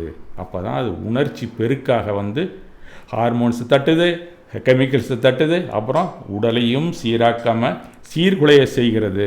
ஆக கோபமாக உள்ளே இருக்கிற வரைக்கும் நமக்கு ஊழி இல்லை. அந்த முக்கியமான கருத்தை நம்ம தெரிஞ்சுக்கணும். அந்த பக்கமும் கோபங்கிற உணர்வு இல்லாத மனிதனே கிடையாது. அது சினமாக சீற்றமாக வெளியில் வந்தால் தான் புதுசாக உள்ளே போகும். ஆகாமிய கர்மா அங்கே தான் வருது. உள்ளுக்குள்ளே நமக்கு பந்தம் அப்படிங்கிறது அப்போ தான் ஏற்படுகிறது. அப்போ கோப உணர்ச்சி உள்ளே இருக்கிறதுனால நமக்கு வரல, அது சினமாக சீற்றமாக வெளியில் வருதில்ல, அப்போ தான் நமக்கு வருகிறது. ஆக சற்றொப்ப கிரோதமான லோபமாயா அப்படிங்கிற கஷாயங்கள்லாம் எல்லாருக்குமே இருக்குது. அதை உபயோகிக்கிறவன் தான் மாட்டிக்கிறான் எல்லாத்துலேயும். இந்த உண்மையை நாம் தெரிந்து கொள்ள வேண்டும். அந்த உண்மையை நாம் தெரிந்து கொள்ளணும்னா நம்ம அந்த அடிமனசை 2 பகுதியாக நாம் பிரித்து கொண்டால் நமக்கு ஈஸியாக இருக்கும்னு வச்சுங்களேன். என்ன அப்படின்னு சொன்னால் உணர்வு பகுதி, அறிவு பகுதி அப்படின்னு நாம் பிரித்து கொள்ளலாம். அந்த மாதிரி பிரிச்சுக்கிட்டிங்கன்னா ஈஸியாக இருக்கும் உங்களுக்கு. ஏன்னா உணர்வு பகுதி என்றால் எத்தனையோ உணர்ச்சிகள் நமக்கு ஏற்படுகின்றன. மகிழ்ச்சி, வருத்தம், அன்பு, வெறுப்பு, பயம், கோபம், இப்படி எத்தனையோ விதமான உணர்ச்சிகள் ஏற்படுகின்றன. இந்த உணர்ச்சிகள் எல்லாம் எப்படி ஏற்படுகின்றன? அவற்றை நாம ஏற்படுத்தினோமா என்றால் இவைகளெல்லாம் தானாக ஏற்படுபவை, உள்ளேந்து வருது. இது எதுவுமே நம்ம ஏற்படுத்துறதுலாம் உள்ளேயே ஸ்டோர் ஆகிருக்கு, அது வந்துடுது. ஏன்னா சூழ்நிலையை நாம் எப்போ சந்திக்கிறோமோ அப்போ அது வந்துடுது வெளியில். அந்த மாதிரி சூழ்நிலையை நாம் சுற்றி வைத்து கொண்டிருப்பதனால உறங்கி கிடக்கக்கூடிய அந்த உணர்வுகளாக இருக்கிறது உணர்ச்சி பெருக்காக வெளியிலே வருது. அப்போ குறிப்பிட்ட சூழ்நிலையில் அந்த சூழ்நிலைக்கேற்ற உணர்ச்சிகள் தாமாக ஏற்படுகின்றன. அது எப்படின்னு நாம் தெரிந்து கொள்வது தான் நம்மளுடைய மன இயக்கத்தை தெரிந்து கொள்ளக்கூடிய கலை. ஒருவர் நமக்கு ஒரு பரிசு வழங்குகிறாருன்னு சொன்னால் மகிழ்ச்சி அடைகிறோம். அந்த மகிழ்ச்சியை நாம கொண்டு வரோமா என்ன? அதை பார்த்தோன்னே சிரிக்கிறோம். உள்ளுக்குள்ளே சர்றன்னு ஏதோ ஒரு ஹார்மோன்ஸ் சுரக்குது. நமக்கு டோப்பமைன் வரலாம், செரோட்டின் வரலாம், ஏதோ ஒன்று வருது. உள்ள டோப்பமைன் தான் வந்திருக்கும், அந்த இடத்துல மகிழ்ச்சி அடைகிறோம். அதுபோல் நமக்கு சொந்தமான ஒரு விலை உயர்ந்த பொருளை ஒருத்தன் அடிச்சுட்டு போயிட்டான், என்ன பண்ணுவோம்? வருத்தப்படுவோம். இதெல்லாம் வருத்தம்ங்கிறது யாராவது சொல்லியா வருது? இல்லை நீங்கள் போய் இப்போ பிடிச்சி அதை உள்ளேருந்து இழுத்துட்டு வரீங்களா? பட்டுன்னு தானாக வருது. உள்ளேருந்து மின்னல் வேகத்திலே நமக்கு மகிழ்ச்சியும் வருது, இதுவும் வருது. ஆக நாம் என்ன தெரிந்து கொண்டு இருக்கிறோம்? நாம் எதிர்கொள்ளும் சூழ்நிலைகளுக்கு ஏற்ப நமக்கு யாராவது ப்ரைஸ் கொடுத்தா நல்லா இருக்குது இல்லையா? நம்ம பிட் பாக்கெட் அடிச்சிட்டோன்னா சூழ்நிலை மாறி போச்சு. அப்போ மகிழ்ச்சியும் வருத்தமும் தாமாக ஏற்பட்டு விடுகின்றன. இந்த உணர்ச்சிகளை நாம கொண்டு வர முடியுமா? அப்படி கொண்டு வந்தால் எப்படி இருக்கும்? கண்டிப்பாக ஒரு சினிமா நடிகனை போல தான் இருக்கும் அந்த நடிப்பு. நிறைய பேர் அப்படி தான் நம்மகிட்ட காட்டுறாங்க. மகிழ்ச்சி இருக்கவளையே மகிழ்ச்சி இருக்கிற மாதிரி நடிச்சுக்கிட்டு இருக்காங்க. செத்த வீட்டுக்கு போனால் சில பேர் வருத்தப்படுறது மாதிரி மூஞ்ச வச்சுக்கிட்டு இருப்பாங்க. இதெல்லாம் நடிப்பு தான். ஆக இதெல்லாம் தானாக வரணும். அந்த வீட்டுக்காரங்களுக்கு கூட வருதா என்னமோ தெரில. இப்போ அது மாதிரி தானாக வந்துச்சுன்னா உண்மையான மகிழ்ச்சி, உண்மையான வருத்தம் அது நம்ம கையிலேயே இல்லை. அப்படி இல்லைன்னா நடிகர்களை போல் நடிப்பது தான். அப்போ ஒரு டைரக்டர் சொல்கிறாரு, பயப்படுறது மாதிரி அவர் நடிக்கிறாரு. அப்போ அவருடைய உணர்ச்சிகளை காட்டுகிறார். அந்த உணர்ச்சிகள் ஹார்மோன்ட்ட கெமிக்கல்ஸில் ஃபிசிக்கல் பாடிக்கு போகிறதே கிடையாது. அதனால் அவன் காசு வாங்கிட்டு போயிட்டே இருக்கான். நம்ம தான் அங்கே போய் மகிழ்ச்சி அடைஞ்சிக்கிட்டு ஹார்மோன்ஸை தட்டுறோம், கெமிக்கல்ஸை தட்டுறோம், உடம்பை வீணாக்கிட்டு வரோம். அவன் காசு வாங்கிட்டு போயிட்டான், உணர்ச்சியை நடித்து காமிச்சிட்டு நம்ம அந்த உணர்ச்சியிலே வாழ்ந்து கொண்டு உடம்பை வீணாக்கிக்கிட்டு இருக்கோம். இந்த உண்மையை நாம் தெரிந்து கொள்ள வேண்டும். அதுக்காக நீங்கள் சினிமாவை பார்க்க வேணாம் நான் சொல்லலை, அதை அளவோடு வைத்துக் கொள்ளுங்கள், அவ்வளோதான். உண்மையான உணர்ச்சிகளாக இருந்தால் அவை நரம்பு மண்டலத்தையும் இரத்த ஓட்டத்தையும் இதய துடிப்பையும் சுவாசத்தையும் பாதிக்கும். இதுதான் நம்ம முதல்ல பார்த்தோம். இத்தகைய பாதிப்புகளை ஏற்படுத்தாது, முகத்தோற்றத்தில் மட்டுமே சில மாற்றங்களை காட்டும். அவை உண்மையான உணர்ச்சிகளே அல்ல, அவை வெறும் போலிகள். அதனால் நரம்பு மண்டலங்களில் எந்த பாதிப்பும் இருக்காது. உண்மையான உணர்ச்சிகள் வந்ததுன்னா கண்டிப்பாக நரம்பு மண்டலங்களில் அது செயல்படுத்தும். இப்போ முதுமலை காட்டுக்கு போகிறீங்க, நீங்கள் சில பேர் போயிருக்கலாம். அந்த பக்கம் போய் பண்ணாரியம்மன் அந்த பக்கம் போனீங்கன்னா மேலே ஏறி இறங்கி போகும்போது உங்களுக்கு ஊட்டி நீலகிரியில் ஏறி போனீங்கன்னா கூடலூர் வரும். கூடலூர் போனீங்கன்னா முதுகல்மலை காடு இருக்கும். அப்போ திடீர்னு சமயத்தில் புலி குறுக்க போகும். ஒரே ஒரு டைம் நாங்கள் பார்த்துருக்கோம். அது மாதிரி அந்த புலி போச்சுன்னா என்ன ஆகும்? அது நடு ரோட்லேயே நின்றுட்டுருக்கோம். சமயத்தில் நின்றுச்சுன்னா காரை நிறுத்திட்டு வடன்னு உடம்பு ஆடும். பார்த்தீங்கன்னா வேர்க்காதவனுக்கெல்லாம் வேர்த்து போயிருக்கோம். பஸ்ஸில் இருக்கிற அத்தனை பேரும் தொப்பரையாக நனைஞ்சு போயிருக்கோம். அப்போ உள்ளேருந்து என்ன வருது? பய உணர்ச்சி தானாக வருது அந்த புலியை பார்த்தோன்னே.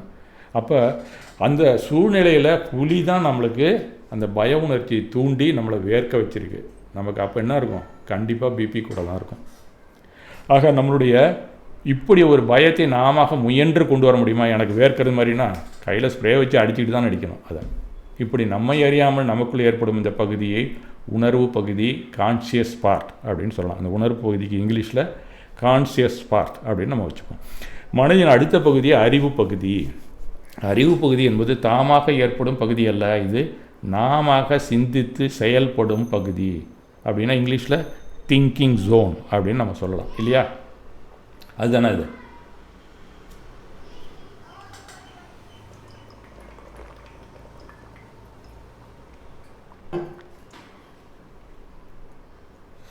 ஒன்றில் தண்ணி கொஞ்சம் குடிச்சிக்கிட்டேன். நாம் ஒரு கணிதத்தை போடுகிறோம் அப்படின்னு வச்சுக்கோங்க. என்ன செய்வோம்? நம்மை அறியாமல் மனசில் விடை நிற்காது. நாம் சிந்தித்து ப்ராசஸ் பண்ணி தான் அந்த வழிமுறையில் போட்டு தான் அது விடையை கண்டுபிடிக்கிறோம் இல்லையா? அதுதான் பகுத்தறியும் பகுதி. அது திங்கிங் ஜோன். திங்கிங் ஜோனில் தான் நமக்கு பகுத்து அறியக்கூடிய அந்த ஆற்றல் நமக்கு வழங்கப்பட்டிருக்கிறது. இந்த தானாக வர்றதுலலாம் கிடையாது அது. அதனால் தாட்ஸை பற்றி நம்ம என்றைக்குமே அப்படியே அந்த க்ஷணத்துக்கு நாம் திங்க் பண்ணி தான் செயல்படணும். முன்னாடி இருக்கிறத அப்படியே யூஸ் பண்ணிங்கன்னா ஃபெயிலியரும் வரலாம், கூடுதலான ஒரு நமக்கு சந்தோஷமாக ஏதோ வரலாம். அதனால் எப்பயுமே நாம் திங்கிங் ஜோனில் இருந்து தான் செயலாற்ற வேண்டும் புறத்தை அப்படிங்கிறத நாம் தெரிஞ்சுக்கொள்ளணும். இது ஒரு தொழில் நம்ம நடத்துகிறோம். அதிகாரியாக இருக்கிறார் ஒருத்தர். இவங்கெல்லாம் என்ன செய்வாங்க? அறிவின் துணை இல்லாமல் எந்த ஒரு பணியும் செய்திட முடியாது இல்லையா? நாம் இந்த பேச்சை கேட்டு புரிந்து கொள்ள வேண்டுமென்றால் அறிவு கொஞ்சம் வேண்டியிருக்கு. அறிவு இல்லைன்னா என்ன சொன்னார் இருந்தால் அப்படின்னு சொல்லி இந்த ஆரம்பத்தில் வந்தவங்க சில பேர் கூட போயிடுவாங்க. புரிஞ்சுதுன்னா இதில் உட்காந்துருப்பாங்க. ஆக அந்த புரிதல் அப்படிங்கிறதுக்கு காரணம் நாம் துணை செய்யக்கூடிய அந்த திங்கிங்லேருந்து தான் வருது. அந்த திங்கிங் இல்லைன்னா உங்களுக்கு ஞானமே கிடையாது. வெறும் அதில் ஞான தரிசனம்னு சொன்ன ஞானம் வேறு, இந்த ஞானம் கூடுதலான தகவல் உள்ளது. நீங்கள் அந்த ஏரியாவே சொல்லிட்டீங்க. அந்த ஞானம் தரிசனம் என்னங்கிறத வேணால் நம்ம பார்க்கலாம். இன்றைக்கி அணைய முடியாது, நம்ம இன்னொரு நாளைக்கு பார்க்கலாம். நமது அறிவு தான் நமது புறச் செயலுக்கு நம்மை வழிநடத்தி செய்கிறது.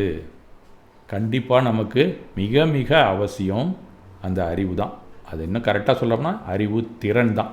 நம்முடைய உணர்ச்சிகள் என்பவை அகத்தில் அதுவாக செயல்படுபவை. உணர்ச்சிகளை அறிவுன்னு சொல்லவே முடியாது, அது அதுவாக செயல்படும். ஆனால் அறிவு நாம்ளாக செயல்படுத்தினா தான் உண்டு.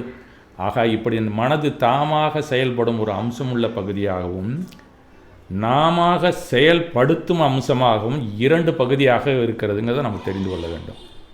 அதுக்கு பேர் இன்வாலண்ட்ரி ஆக்ஷன் இல்லைனா ஃபங்க்ஷன், வேலண்ட்ரி ஃபங்க்ஷன். 2 ஃபங்க்ஷன் நமக்கு உடம்புல இருக்குது. அப்போ தானாக வருதுன்னா அது இன்வாலண்ட்ரி. நாம் வாலண்ட்ரியாக திங்க் பண்ணோம்னா அதுக்கு பேர் திங்கிங். அப்போ இன்வாலண்ட்ரியாக வர்றதுக்கு பேர் தான் தாட். தாட்டெல்லாம் நம்ம எந்த முயற்சியும் எடுத்துக்கிறதே இல்லை, தானாக வரும். அந்த தாட்டுக்கு நீங்கள் மதிப்பு கொடுத்தாதான் வாலண்ட்ரி ஃபங்க்ஷனுக்கு வரும். இந்த ஏரியாவை நம்ம நல்லா தெரிஞ்சுக்கணும். நம்மளுடைய மனதில் உள்ள உணர்வு பகுதியை நம்முடைய மனோ அனுபவம் என்று கூறுகிறோம். உள்ளுக்குள்ளே இருக்கிறதெல்லாம் என்னென்ன உணர்ந்து உள்ளே வச்சுருக்கோமோ அதெல்லாம் அனுபவம் அப்படின்னு சொல்கிறோம். அது சும்மா இருக்காது. நமக்கு தெரிஞ்ச மனோ அனுபவத்தெல்லாம் அது பாட்டுக்கு வந்துக்கிட்டே இருக்கும். சும்மா என் கண்ணை மூடுனீங்கன்னா என்னென்னமோ வந்துகிட்ருக்கோம். என்னென்ன அனுபவிச்சிங்களோ உலகத்தில் எல்லாம் வரும். நேற்று பார்த்த சினிமாலேருந்து ஒரு 25 வருஷத்துக்கு முன்னாடி நீங்கள் பார்த்த சினிமாலேருந்து அதில் இருக்கிற பாட்டுலேருந்து எல்லாமே வந்து கொண்டே இருக்கும். இதெல்லாம் நீங்கள் ஏதாவது முயற்சி பண்ணிக்கலாம்னா தானாக வருது. That is called thought. தானாக வருவதெல்லாம் தாட் அப்படிங்கிறத மட்டும் ஞாபகத்தில் வச்சுங்க. மகிழ்ச்சியும் அமைதியும் நாம் அனைவரும் விரும்புவோம். நாம் விரும்பும் இந்த உணர்ச்சிகள் தாமாக நமக்கு ஏற்படுகின்றனவா? அப்படி இல்லை. நாம் திருப்தி அடையும் வகையில் நம் மனது செயல்பட்டு கொண்டிருக்கிறதா அப்படிங்கிறதையும் நாம் பார்க்கணும். நமக்கு ஏற்படும் உணர்வுகள் நமது போக்கில் தான் ஏற்படுகின்றன. அதெல்லாம் இன்வாலண்ட்ரியாக நடக்குது. அதெல்லாம் என்னன்னா ஒன்று பின்னாடி வந்துக்கிட்டே இருக்கும். ஒன்று பின்னாடி ஒன்று எங்கே வரும்? ஆற்று நீர் தான் அப்படி வரும். நதியின் பிரவாகம் போல தாட்ஸ் எல்லாமே பிரவாகமாக ஓடிக்கொண்டே இருக்கும். உள்ள அந்த ஒரு உண்மையை நாம் நன்றாக தெரிந்து கொள்ள வேண்டும். உள்ளுக்குள்ளே என்ன உணர்வுகள் உங்களுக்கு வந்தாலும் அதெல்லாமே தாட்ஸ் தான். பயப்படக்கூடாது, கோவப்படக்கூடாது அப்படின்னு நம்ம எண்ணுவோம். அது நம்ம கட்டுப்பாட்டை மீறியும் பயமும் கோபமும் ஏற்படும். அப்போ அதெல்லாம் தாட்ஸ். அது வந்தால் தான் நீங்கள் பொழைச்சிக்கலாம், இல்லை அந்த இடத்த விட்டு வெளியில் வரலாம். அந்த கோபத்தை சரியான முறையில் கூட நீங்கள் பயன்படுத்தலாம். இப்போ காந்தியின் கோபம் தான் நமக்கு விடுதலையே வாங்கி கொடுத்ததுன்னு ஒரு குறிப்பு இருக்குது. உங்கள் எல்லாருக்கும் எந்த அளவுக்கு நீங்கள் அதை மனோ தத்துவ ரீதியாக பார்க்கலாம்.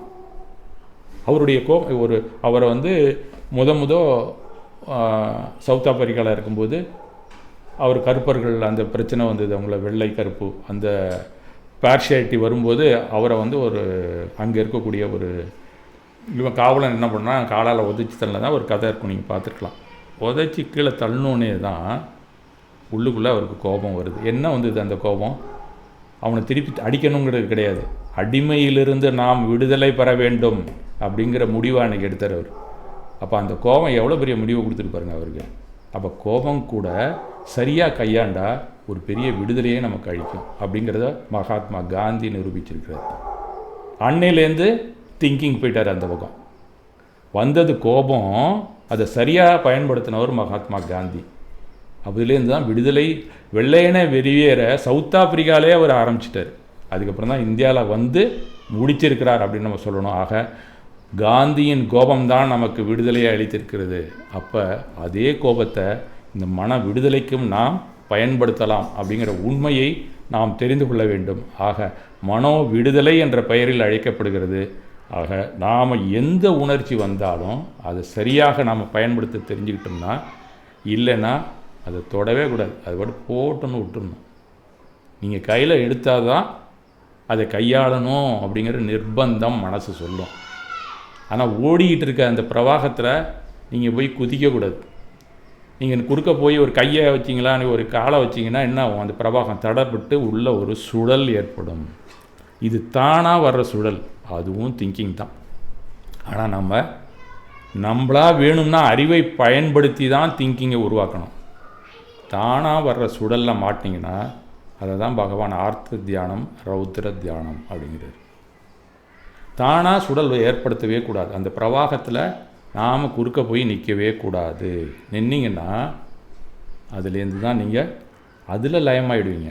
அந்த மனோலயம்தான் பற்றுதலாக போயிடும் உங்களுக்கு. அது பலவிதமான உபாதையை உங்களுக்கு கொடுக்கும். இன்ன பொருள் தான் வேணும்னு நீங்கள் நினச்சிட்டிங்கன்னா அதை வாங்காமல் விட மாட்டீங்க. அது பாட்டு போயிட்டுருக்க தாட்டு தெருவில் போகும்போது அது பார்க்குறோம். அந்த பொருள் நமக்கு வேணும்னு அன்றைக்கே முடிவு பண்ணிட்டோம். அது ஏன் பொருள்னு. காசு இருக்கா இல்லையோ இஎம்ஐ வாங்கிடுவோம். அந்த இஎம்ஐக்கு பேர் தான் மிகுபொருள் விரும்பாமை. உங்கள்கிட்ட காசே இல்லை, ஆனால் அந்த பொருளை விரும்பியிருக்கீங்க. தட் இஸ் கால்டு மிகுபொருள் விரும்பாமை. இஎம்ஐ கட்டுறவங்க எல்லாருமே மிகுபொருள் விரும்புவார்கள் அப்படின்னு தான் அர்த்தம். யாரும் கோச்சிக்காதீங்க, வேறு வழியில் நானும் இஎம்ஐ வாங்கி தான் வீடு கட்டினேன். அந்த ப்ராசஸை நம்ம தெரிஞ்சுக்கிட்டோம்னா கூட அதிகமாக இஎம்ஐ வாங்காமல் இருக்கலாம். வேறு ஒன்றும் இல்லை. இதிலேருந்து நம்ம தெரிந்து கொள்ளக்கூடிய ஒரு விஷயம். ஆக நமக்கு புற வாழ்க்கை எப்படி அமைந்துள்ளது அப்படின்னு நாம் பார்த்தா, நாம் எதிர்கொள்ளும் ஒவ்வொரு சூழ்நிலைகள் அனைத்தையும் சரியாகவும் மாற்றம் தேவையில்லாமலும் இருக்கிறதா. புற வாழ்விலும் ஒரு ஒழுங்குபாடு நமக்கு தேவைப்படுகிறது. ஆர்டர்லினஸ், அதுக்கு பேர் டிசிப்ளின் இல்லை. ஒழுங்குங்கிறது ஆர்டர்லினஸ். இப்போ இங்கே இந்தியாவில் எடுத்துட்டிங்கன்னா லா அண்ட் ஆர்டர்மா, அந்த இடத்துல டிசிப்ளின் சொல்ல மாட்டான், சட்டம் மற்றும் ஒழுங்கு. அதே லா அண்ட் ஆர்டர் அமெரிக்காலேயும் தான் இருக்குது. அங்கே ஏன் மாறுது? சட்டம் ஒழுங்கு தான் அங்கேயும். டிசிப்ளினை அங்கே வேறு மாதிரி வச்சுருக்கு, இங்கே டிசிப்ளின் ஒரு மாதிரி வச்சுருக்கு. இங்கே நீங்கள் லெஃப்ட்டில் தான் போகணும் டிராஃபிக்கு, அங்கே நீங்கள் ரைட்டில் தான் போகணும். அதனால் டிசிப்ளின்கிற வார்த்தை நம்ம தத்துவத்தில் எப்படி வந்ததுன்னு தெரியல. அவங்க சொன்னது ஆர்டர்லினஸ் தான். அதனால் டிசிப்ளின் இடத்துக்கு தகுந்தாப்பில் மாறும். அப்படியே கட்டிலுக்கு தகுந்தாப்பில் காலை வெட்டிகிட்டு இருக்கக்கூடாது நம்ம. அதனால் ஆர்டர்லினஸ், அந்த ஒழுங்கு தான் நமக்கு தேவை. அதை எப்படியோ மாற்றி கீற்றி அதை டிசிப்ளின் ஆக்கிட்டாங்க. அது எதனாலன்னு தெரில, யார் பண்ணது, அவங்களுக்கு புரியலையா, தமிழாக்கம் பண்ணது, அது அந்த பக்கம் நம்ம போக வேண்டாம். புற வாழ்க்கை என்பது நாம் அனைவருமாக சேர்ந்து திட்டமிட்டு அமைத்து கொண்ட சமூகத்தின் செயல்பாடுகளாக அமைந்து விட்டது. அனைவரும் சமுதாய உணர்வோடு செயல்பட்டால் எளிதான தீர்வு கிடைத்துவிடும். இது சமூக நோக்கில் எழுதப்பட்ட வார்த்தைகள். இது ஒவ்வொருத்தருமே அந்த ஆர்டர்லினஸை எடுத்துக்கிட்டாங்கன்னா, அப்படி இல்லாமல் ஒவ்வொருவரும் தங்கள் நலனையை பிரதானப்படுத்தி செயல்படும்போது தேவையில்லாத முரண்பாடுகளே ஏற்படுகின்றன. எனக்கு என்ன தேவை என்பது எனக்கு மட்டும்தான் தெரியும். அதுபோல் உங்களுக்கு என்ன தேவை என்பது உங்களுக்கு மட்டும்தான் தெரியும். ஒரு பொருளுக்கு பலர் போட்டியிடும் சூழ்நிலை ஏற்படும் வாய்ப்பு இன்று உள்ளது. இந்த நிலையில் இதனை ஒழுங்குபடுத்த வேண்டியது அவசியமாகிறது. இப்போ நீங்கள் காரில் பயணம் செய்கிறீங்க, நீங்கள் வடக்குலேருந்து தெற்க போயிட்டுருக்கீங்க, இன்னொரு ஆள் தெற்கிலேருந்து வடக்க வர்றான். 2 பேரும் மோதிக்காமல் இருக்கணும்னு என்ன செய்யணும்? அப்போ தான் டிராஃபிக் ரூல்ஸ். 2 பேருமே லெஃப்ட்டில் வந்தால் மோதிக்காமல் போயிட்டே இருக்கலாம். செப்பரேட்டரே தேவையில்லை. ஆனால் செப்பரேட்டர் போட்டால் தான் நம்ம போகிறோம், இல்லைனா அதில் போய் நுழைவோம். அப்போ ஒழுங்கு இல்லை அந்த இடத்துல. அதை தான் பகவான் சொல்கிறார். நாம் இருவரும் ஒரே ரோட்டை தான் பயன்படுத்த வேண்டி உள்ளது. 2 பேருமே நம்ம விருப்பப்படியெல்லாம் பயன்படுத்தினாலும் என்ன ஆகும்? விபத்து தான் வரும். நாம் இருவருமே ஏதோ ஒரு ஆர்டர்லினஸில் இருக்கணும். அதுதான் நியாயம், தர்மம், சட்டம், ஒழுங்கு எல்லாம். அப்போ புறத்தில் நீங்கள் செயல்படும்போது சட்டம், ஒழுங்கு, நியாயம், தர்மம், அறம் இதெல்லாம் இங்கே தான் வருது. அப்போ அகத்துக்கு அது தேவை இருக்கிறதோ இல்லையோ, புறத்திலே நீங்கள் கண்டிப்பாக அதுக்குள்ளே இருக்க வேண்டும் அப்படிங்கிற உண்மையை தெரிந்து கொள்ள வேண்டும்.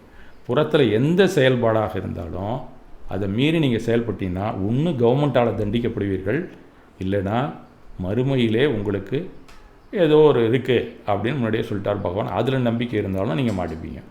அதனால் நாம் எப்பயுமே ஒழுங்குங்கிறது வெளியில் இருக்கிறது தான். உள்ளே நீங்கள் கோபம் வருது, பயம் வருது, நமக்கு தேவையில்லாமல் அது வேணும் இது வேணும்லாம் மனசு சொல்லிட்டு தான் இருக்கோம். அந்த பிரவாகத்தை நீங்கள் சரி பண்ணணும்னு நினைக்கவே வேண்டியதில்லை. அது பாட்டு ஓடிட்டு தான் இருக்கும். நீங்கள் கையில் எடுத்தீங்கன்னா மாட்டிக்கிட்டீங்க.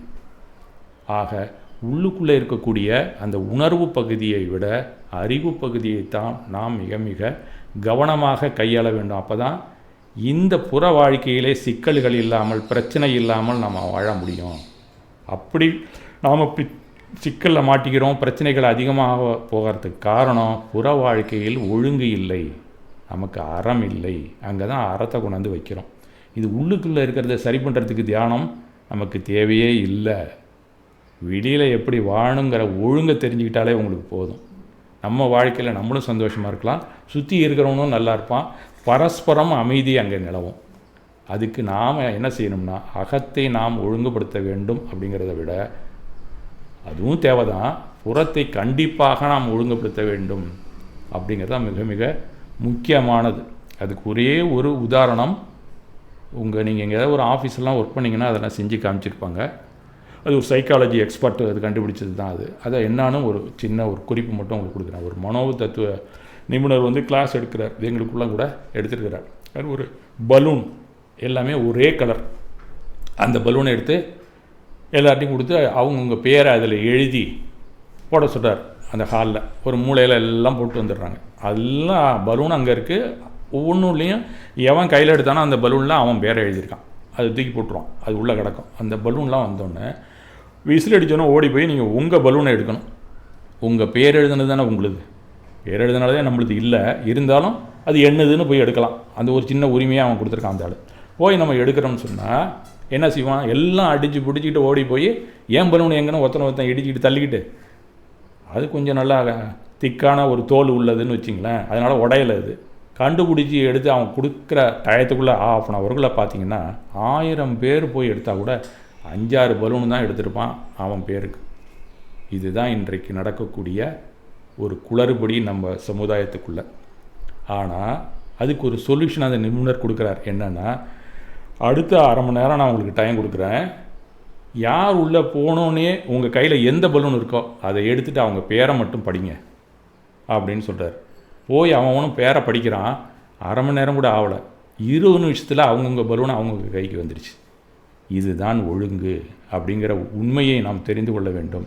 அப்போ தாட் திங்கிங் அப்படிங்கிற ஏரியாக்குள்ளே நம்ம போகிறதுக்கு முன்னாடி எதில் ஒழுங்காக இருக்கணுங்கிற விஷயத்தை நாம் தெரிந்து கொண்டால் தாட் எது, திங்கிங் எது அப்படிங்கிற சட்டத்திட்டங்கள், தர்ம நியாயங்கள் நாம் தெரிந்து கொள்ளலாம். நாளைக்கு இந்த தாட்டெல்லாம் எப்படி வருது அப்படிங்கிறத நம்ம பார்க்கலாம். இன்றைக்கு இந்த செஷனை இதோடு முடித்து கொள்ளலாம். மிக்க நன்றி.